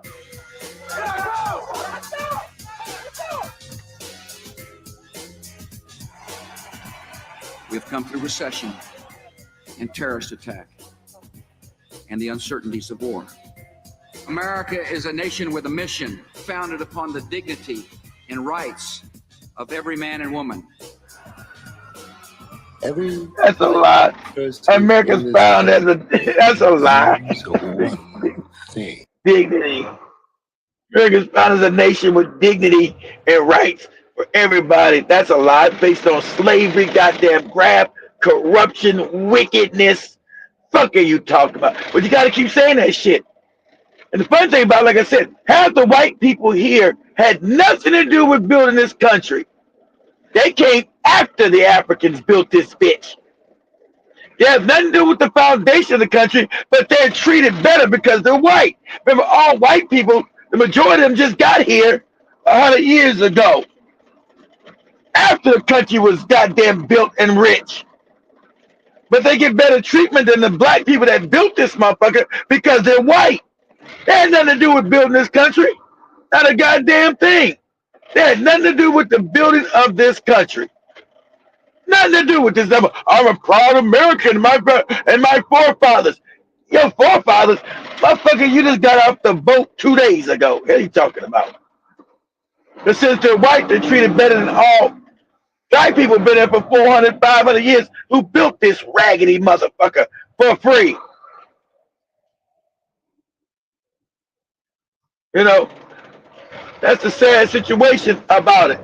You know, and they brought all the wicked ass racism from Europe because they got better lives, ain't they? But they all got better lives from shit that African people built. Well, African people still ain't got shit and still was living in the slums and pop. You heard Bill Clinton say that right there when they had the goddamn they got the riots. All these black people are fucked up, living the conditions so much. It's really, really bad. Fuck them. Right? So, you know, because and they'll tell you all kind of nonsense. The country was built for equality and all that shit. That was a country that was built on the backs of slavery, built for equality and brutal subjugation and murder and genocide and graft and theft. What the fuck are you talking about? See, white people live in a crazy ass, illusionary, made up world in America. It's made up. They really think they had something to do with the founding of the country, and most of these motherfuckers wasn't even here. Your families were not here. There's no founding of no fucking America. Majority of you crackers just got here 2 days ago. Oh, come on. Half you crackers just got here 2 days ago. And you want to attach yourself to America as if you was already here. Our forefathers. It's funny when you hear white people talk about that American shit. Our forefathers and what they went through. Your forefathers, motherfucker, you got here 2 days ago. You wasn't here. All this fake history they make up. Oh, you niggas are no good, you black people. Black people, even the black people that you stole 400 years ago who built this bitch, us, and your people just showed up 2 days ago and try to claim the history that you have no claim over. Every white people in this country try to claim American history as if they were here. And like I said, the majority of these motherfuckers was not here. Do this for me real quick, Santos. Do this for me. Can you hear me, Santo? I'm about to go out. Can you hear me? Yeah, on YouTube okay. Or I want you to go to Google real quick and say the majority of European Americans came to America 100 years ago. They had nothing to do with no found. By that time, America was already the richest country on the planet. So they had nothing to do with building this country. Say the majority of European Americans came to the country 100 years ago. Within the 100 years ago. They had nothing to do with the building of the country, nothing to do about the wealth of the country. They benefit from the country that was built by black people. Want to tell me about your fucking ancestors? Your ancestors were sitting in Europe, broke, poor, and rubbing their own asshole. What the hell are you talking about? Or sitting in Germany, a fucking Czech Republic or Romania or some other fucked up European country, broke and starving. You buy anything, Santo? I ain't gonna be doing the show with Joe. Joe's sick today. they're giving me different things. I don't know that this is the right thing, but they are saying actually many European Americans have roots in the United States that go back more than 100 years, between 1880s. Yeah, that's right. They just got it. It's showing what I'm telling you. It's saying what I'm telling you. They just got here. All these crackers that talking about their ancestors, how they made America great. Those are all lies, Santo. The country was already the richest country when most of these crackers got here. They didn't build shit. Their forefathers didn't build shit. They didn't do shit. The country was already built by the Africans. By the time that most of these crackers got here, it was already the wealthiest country on the planet when they got here. They came from backwater-ass, fucked up European countries. They were starving in Europe, where they came from fucking Romania, Germany, the Netherlands, fucked up ass Irish, Poland, the Irish, whatever, starving and fucked up. But they tell you that they had something to do with the building of the country. The country was already rich when the majority of these crackers showed up. They had nothing to do with the wealth of this country, but they were given the wealth because they're white. They were given places in society because they're Europeans, they were white.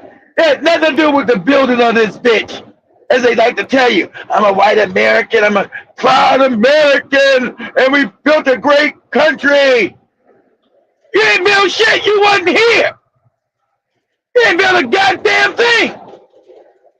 You motherfuckers wasn't here. What'd you build? In fucking Poland and what the fuck is he talking about? You sitting in Germany all fucked up. Poland all fucked up. Czech Republic all fucked up. Serbia all fucked up. Bulgaria all fucked up. Romania all fucked up. Spain all fucked up. France all fucked up. England all fucked up. The fuck are you talking about? And these crackers say this crazy shit. We built this such a great country and built the wealthiest country on the planet. It's a goddamn lie. Other white people, they don't mind letting them tell that lie because it validates them saying that they built some shit they never built. African slavery built this motherfucker. African slavery built this motherfucker to an economic power. Not no cracker sitting in Poland or sitting in Ireland in some fucking potato field, starving and scratching his own ass.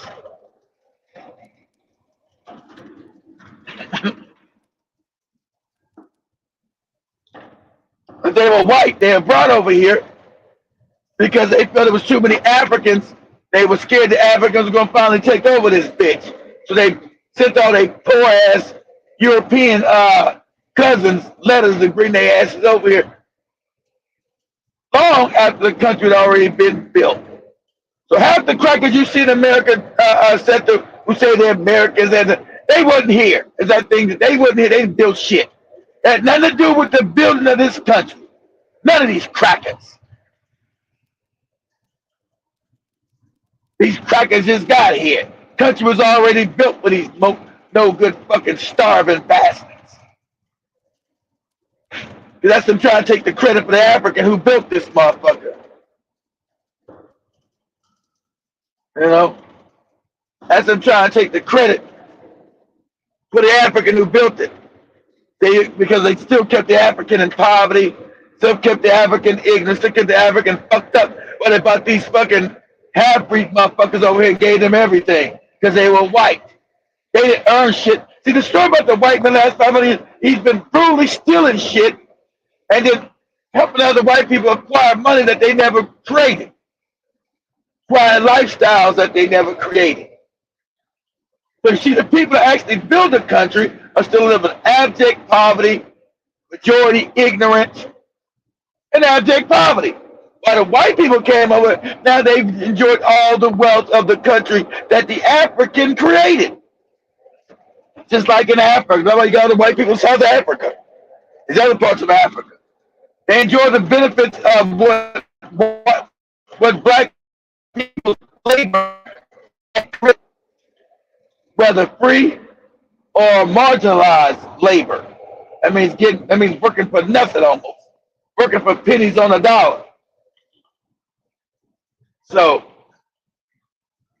that's what all these white people are screaming about. Make America. See, as I told people, when Trump started that, Reagan started that, make America great. I don't white, make America great. Half the white people you see in there all mad, they hate black people and want racism. Them motherfuckers they wasn't even there in SOCAL. They just got to the country talking that racist shit. And you see them all mad. We don't want these black people in our churches and the cities can be all black. But motherfucker, they were all black. You wasn't here. Your people wasn't here. You were in Europe sucking on your own dick. You wasn't here. The building of this bitch. You didn't build it. They would have claimed they were here, make America great again. I hate these niggas. Don't let these niggas go to school with us. SOCAL, don't let these niggas in our church. And these motherfuckers literally got here 2 days ago, SOCAL. Didn't build shit. But go ahead, SOCAL, you gotta go ahead. I'm done with my rant. I had to rant on something. Joey's sick, so not gonna be no show today on the Africa Today show. Joey's sick. He ate some bad. They would not like to be black here. Exactly. Oh, sorry to Job. No, oh, no. Sorry, that's okay. That's still having it's still having malaria.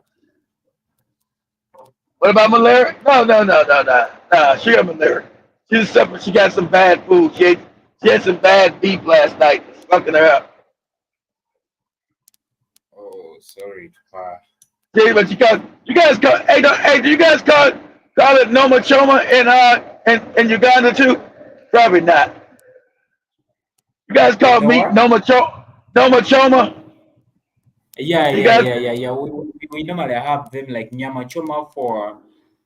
We have a lot of actually Nyama Choma like for goat's meat. For those who eat chicken, for meat, beef. But they are all called Nyama Chomas. Even people who take pork. Yeah, they're called Nyama Chomas. Okay. Most of those people, the animals they slaughter at a time was actually they slaughter them and inject them with with the drugs. So with drugs. Yeah. so, yeah. Maybe, So maybe, they don't want. maybe that's why she's all fucked up, Central. Yeah, yeah. And at times they don't want flies to come and land on that meat, so they inject that meat with drugs. So God damn. Maybe that's why she's all fucked up. Central. Yeah, cause she had no machuma last night. That's why she's all fucked up, Central. oh, sorry to her. I know. I'm sorry for her too. She probably knows. She probably knew that she was injected with drugs, Central. And She's in the house. There is time in Uganda when those people they were injecting meat with formalin. It's called formalin. That drug that is injected to dead people so that they don't have that stitch smell. So people use to inject formalin to meat so that it doesn't attract flies and stuff. But if you take it, boom, you get problems in the stomach. Damn. That's probably what's happened to her. She's sitting in the house shitting on herself and everything else. That though she's finished shitting, throwing up. I told her to drink a lot of water so she won't get dehydrated.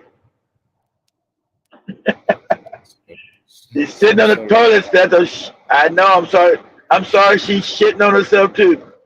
That though. Part of life. Sometimes it happens.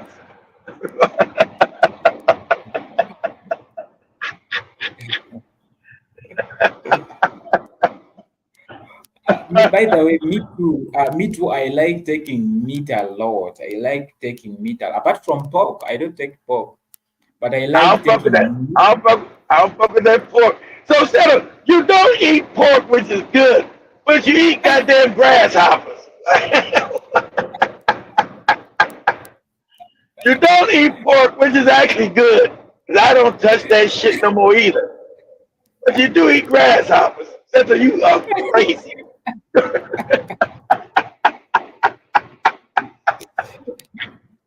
You know not to fucking eat. You know not to fuck around with pork. You know not to eat pork, but you don't know not to eat grasshoppers and shit. Alright. Anyway, go ahead, I'm not a pork person. I don't take milk. Those two things. I don't take milk and pork. You don't take milk because you're African. We're lactose intolerant, Seto. You can't take it because it makes us sick. You're lactose. You probably got, since we're Africans, you probably have a lactose problem. So we're lactose. We're lactose intolerant. So that's probably why you don't drink that milk. And I tried to tell Joby. Joby asked, I like milk. I said, Joby's probably going to end up fucking you up eventually. Joby don't like to be told shit, told nothing. She hard-headed. And they say hard heads make for soft asses. I said, Joe, eventually that milk is going to do you damage. So like again, she's like, oh, I'm sick. Oh, my stomach. I said, it's that milk, that lactose in that shit. You can't go get your African genetics. Oh, I got to give up the milk. Yeah, I told you, stupid ass that. Yeah, but I take but I take other meat like I take chivon. I like goat's meat. I eat cow's meat, beef. I take chicken. I like chicken so much. There is no other meat I like chicken. What a chicken! You know what the racists would call you? They would call you a nigga. You chicken eating ass nigga. Because they say black people like chicken. They try to make that like some kind of racist thing. I like chicken too, Seto. It doesn't make us all you niggas, not where you find you niggas, you all like chicken. That's what they say. Like it's a bad thing we like chicken. Like it's bad. Probably some kind of racial what I'm looking for. some kind of racial dig at us because we like chickens. Yeah, that's good. I like chicken too, Santos. Never, you know. Yeah, chicken is nice. Chicken is nice. Eh, but sorry to Joby. You know that at Yeah. times that meat is not good. It's not good. I told her be careful with that shit, Santos. You wanna say, hey, man, you know, when I'm having a lot of shit I don't eat. I like, I don't trust that shit. But nah. I told her And be to some careful. She ex- said, go ahead. Go ahead, Santos. and to some extent they sell meat which is actually which has passed days, which has spent days there. They are not Yeah, buying from so no it's like, bars. They so just put it there. it's They old meat. So they keep the meat, they're throwing away, so they give you old ass meat, which is actually and their cause you to get preservation sick. is bad. I told you, man, you gotta be rough in Africa, boy. There's just too much shit that's not up to par. I'm not fucking around with that meat. Unless I see you just brought it in, I'm not fucking with that shit. No. And because she bought it there like a couple of weeks ago, they gave it to her cheap. I said, is it fresh, Joe? She said, yeah, it's fresh, it's good. Okay, so now she decided to go back there and got all fucked up. I said, hey, was that place clean, Joe? Not just cheap. Now you're all fucked up.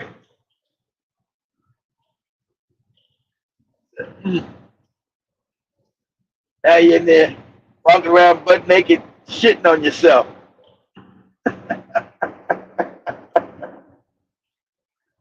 Everybody likes chicken. I know. You know, but that's the racism they have. They like chicken exactly. They just prefer our chicken better because we season it better. Exactly right. But they make it into a racial thing. White people try to say, you know, they try to degrade us for eating a chicken. It's crazy.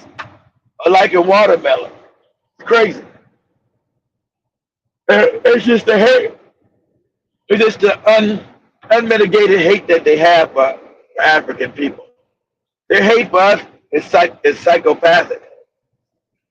They just hate us just because we exist. Not because nothing we've ever done to them, because we haven't done anything to them. They hate us just for our existence. You know. The only thing black people done, sadly enough, is being doormats for white people. White people don't respect you unless you fight them. And sad enough, most Africans have been doormats to white people. That's why you get no respect. Somebody come to Africa and talk shit, slap people in the head, treat you like shit because you haven't garnered their respect. They don't respect you because they feel like you never fought them. It's like you just rolled over and just done what they told you to do. You've accepted all their culture, their religions, without no fighting. You know, they might not like the Japanese, but they respect the Japanese because the Japanese fought them. They got no love for Japanese, but what you see, what white people do, they have a huge amount of respect for Japanese. They might not like them, but they respect them. Because the Japanese fought them when they tried to come and invade Japan and take the shit over. They're like, nah, you're not taking over shit here.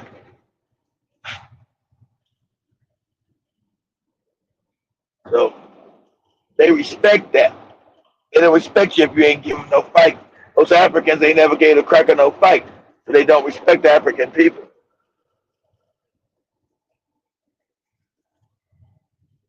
Why you see it's a paternalistic relationship between whites and blacks. They treat you like children. The children usually don't fight their parents. So everything they do to black people is always paternalistic. Because they feel you as a child. You haven't grown up as an adult human on the planet. It's the African, a childlike in the head and a childlike in their behavior. So there's no respect. Sadly. That's how they feel. That's what they think. Right, wrong, or indifferent. That's just how they feel. So African's a weak child.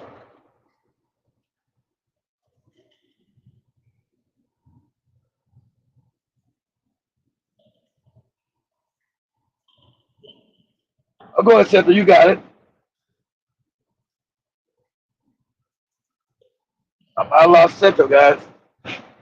Might be me lost. I'm gonna be in a bad area.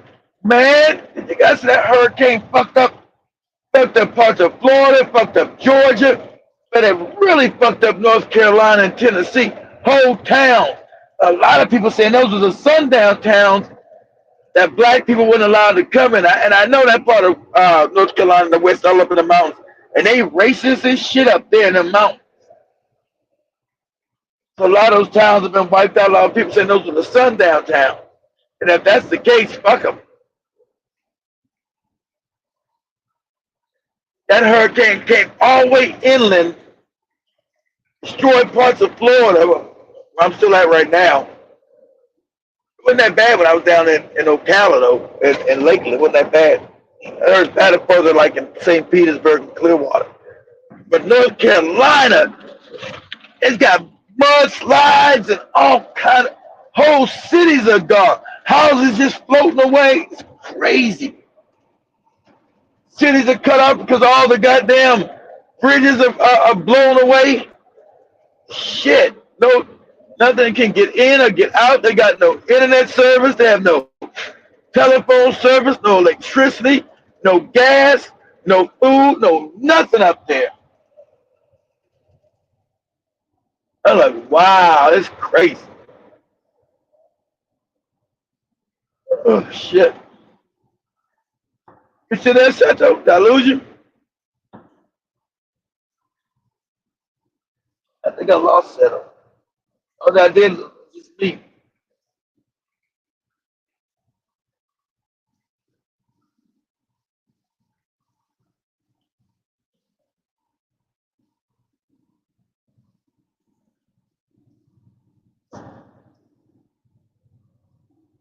Let's see if he comes back. Might not make it back, guys. I don't know if you guys can hear me or not. I know I'm in a bad area right here, this part of northern Florida. And that's always fucked up right here. Came to Tallahassee, it's fucked up. You have that bend in Florida, it's all fucked up. Trees snapped. Oh, I went further south down in Ocala and Lakeland. Those are further inland, but no damage at all I see there. It's further towards the coast, like Tampa, St. Petersburg, and Clearwater are tore up.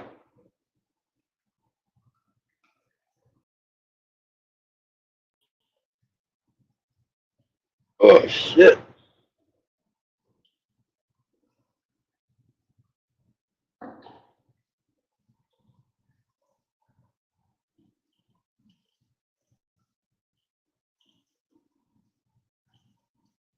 I clicked on it. Yeah, it's bad, General Mosquito. It's bad.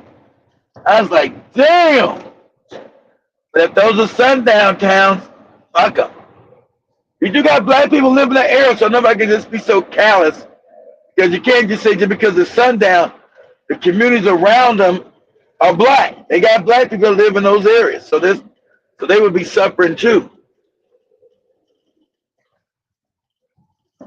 It's bad, bad. And I go up there quite a bit. I gonna go up there for a while now. Ain't no way to get up that bitch.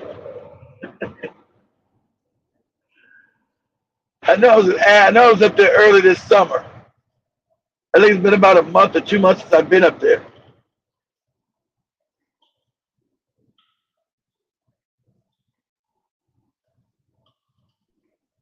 Yeah, it might be close to 2 last time I was up there. A month and a half ago. But ain't no getting up there now. That shit is destroyed. Damn. That hurricane did some damage all the way inland. Because remember, it came from the Gulf. There's another 2 out there, they say now, that are coming this way again. I think those are supposed to go towards Louisiana, Texas. I'm not sure exactly yet. But to come up that far inland, North Carolina from Florida, man, that's 400 or 500 miles away. What that is in kilometers, I have no idea. But that's 400 to 500 miles away from when it hit Florida, all the way up to North Carolina. That's 400 to 500 miles away easily. And it still has that kind of impact 500 miles away from the coast. To do that kind of damage 500 miles inland, that's crazy. Because I know it did damage in Georgia too. Because I seen in Augusta, Georgia, with all the lights were off and those people didn't have any gas. Everybody was lined up just to get gas and to get food. That was in Georgia. I seen Atlanta got flooded. That shit just went from Georgia all the way up. I didn't see nothing in South Carolina though. But to go through Georgia, then not to hit that part of South Carolina, then go all the way to North Carolina and Tennessee. Not just North Carolina and Tennessee too. Dams are fucked up. Dams are messed up. It's crazy. I should make it home early now. I do a show I didn't get to do on Sunday. I'm not gonna do no damn show. I'm not gonna get to do a show damn stay with Joby because she's sick.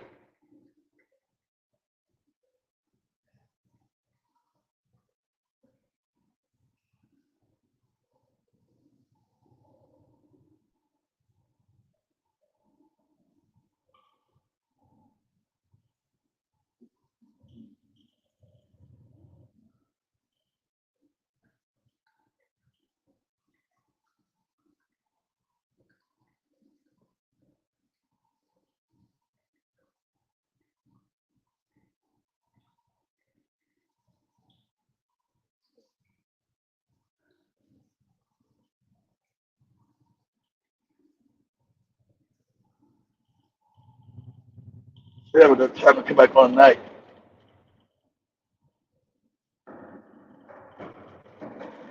No, talking about the powers out where and in Kenya now the powers are on. No. The powers on. Joby's sick. Joby may be suffering from a small case of food poisoning.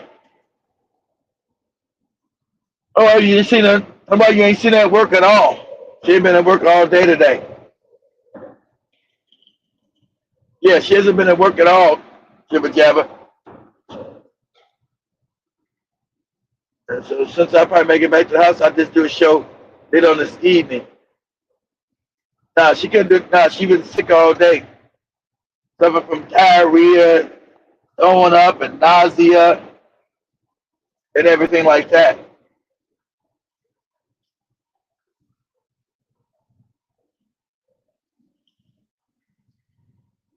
Yeah, that's why she didn't do a show.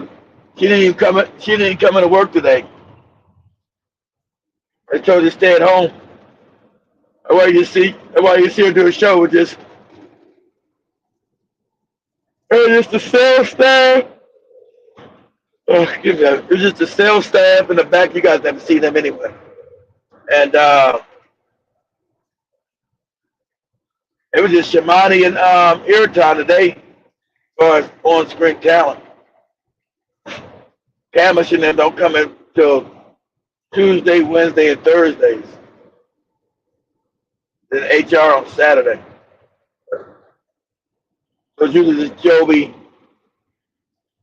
Irriton, and Shamani on Monday and Fridays.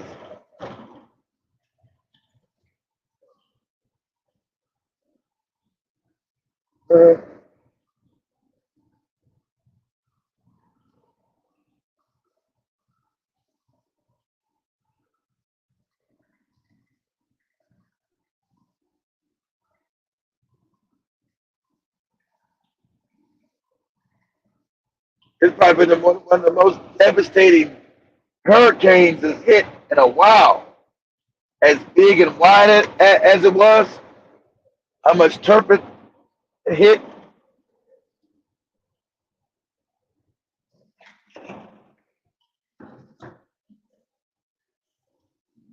That shit has been devastating. Like I said, there's 2 more out there in the Gulf now. I'm just hoping it don't fuck me up. But it's done a lot of damage. I was talking to one guy down at out of Sarasota. Somebody he had flood surges in his house up to I think he said about 30 feet. I said, God damn, 30 feet, shit. That's everything in there. Did you get a chance to move some of that shit out? Yeah, we tried as much as we could. We had to evacuate though. He said he said his flood insurance, his homeowner insurance by itself is $800 a month. Like, God damn. That's before the mortgage. I'm like, shit, $800 a month, shit. Yeah, man, looks crazy. Whole towns are gone, Chip. Whole towns are wiped out. Mudslides. And I've been in that area in North Carolina. That's we got the Smoky Mountains and shit at. So, beautiful area.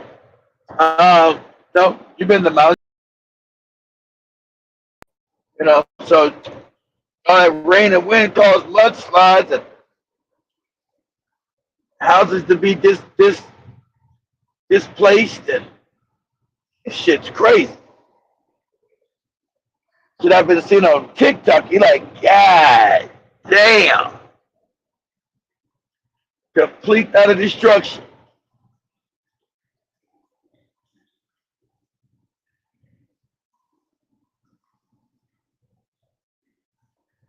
They said they got their National Guard out the country somewhere. I'm like, wow.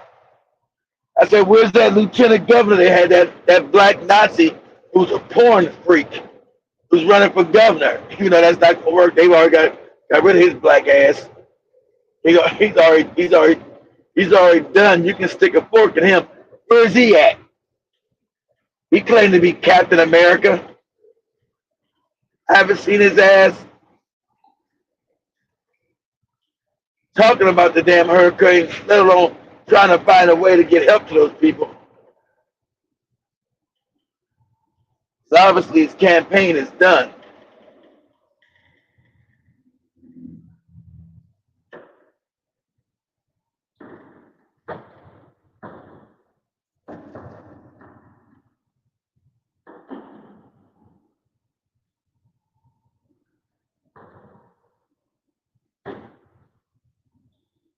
Ugh, cattle haulers. God damn, the cattle be stinking shit.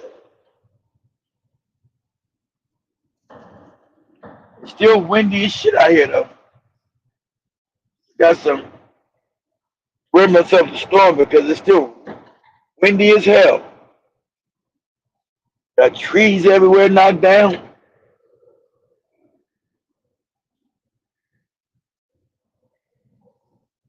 You know, you got devastation in Florida. Nothing like it did in North Carolina and Tennessee. Nothing compared to that.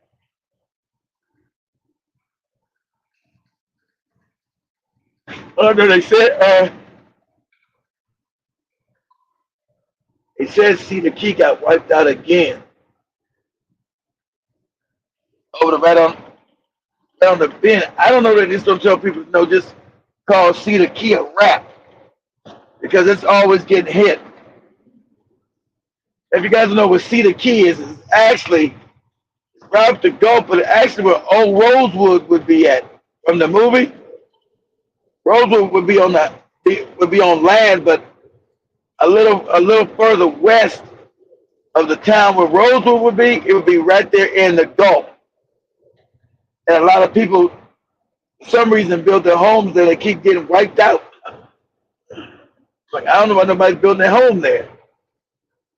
Houses on that little key.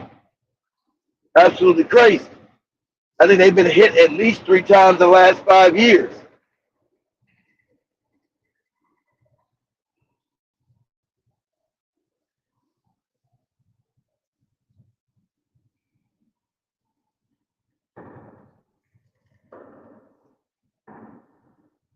Who's Jack, Jim? But you have, they're not offering Jack? I don't know what they're offering.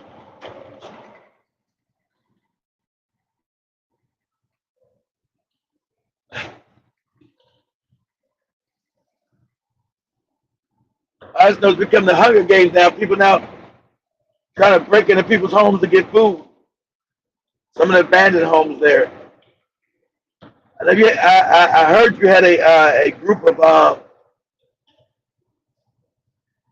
EMTs tried to go rescue some lady out of a house. She said some kind of, I mean, not rescue, I thought try to go service her. She said some kind of medical issue, but they weren't able to make it. They got stranded for 24 hours. Her, she ended up dying because they couldn't make it to her.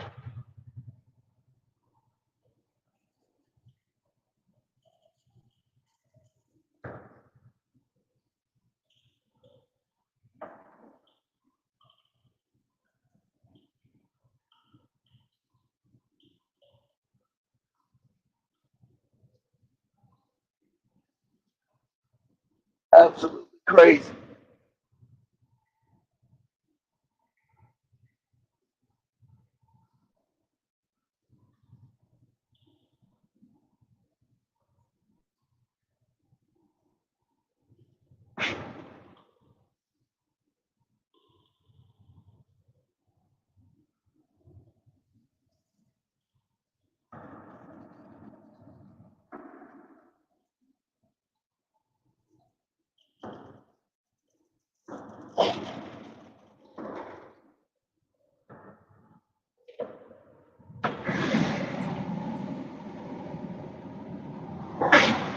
Well, guys, I'm gonna wrap it up. I don't think Central's gonna make it back, guys. But I'm gonna come back on tonight. You're regular, this is a news show. No certain topic. So if nothing don't happen, shit. If I get off and find all my shit off, I'm gonna say the plan is to come back on later tonight, guys. So I'll see everybody then if possible. If I can. If I can't, I won't. So we'll try to come back on later on tonight, guys. So I'll see everybody then. Peace. Everybody have a good afternoon. Come back on then. Thanks, Jimmy. You too, man. You stay safe as well. I'm out, guys. Peace.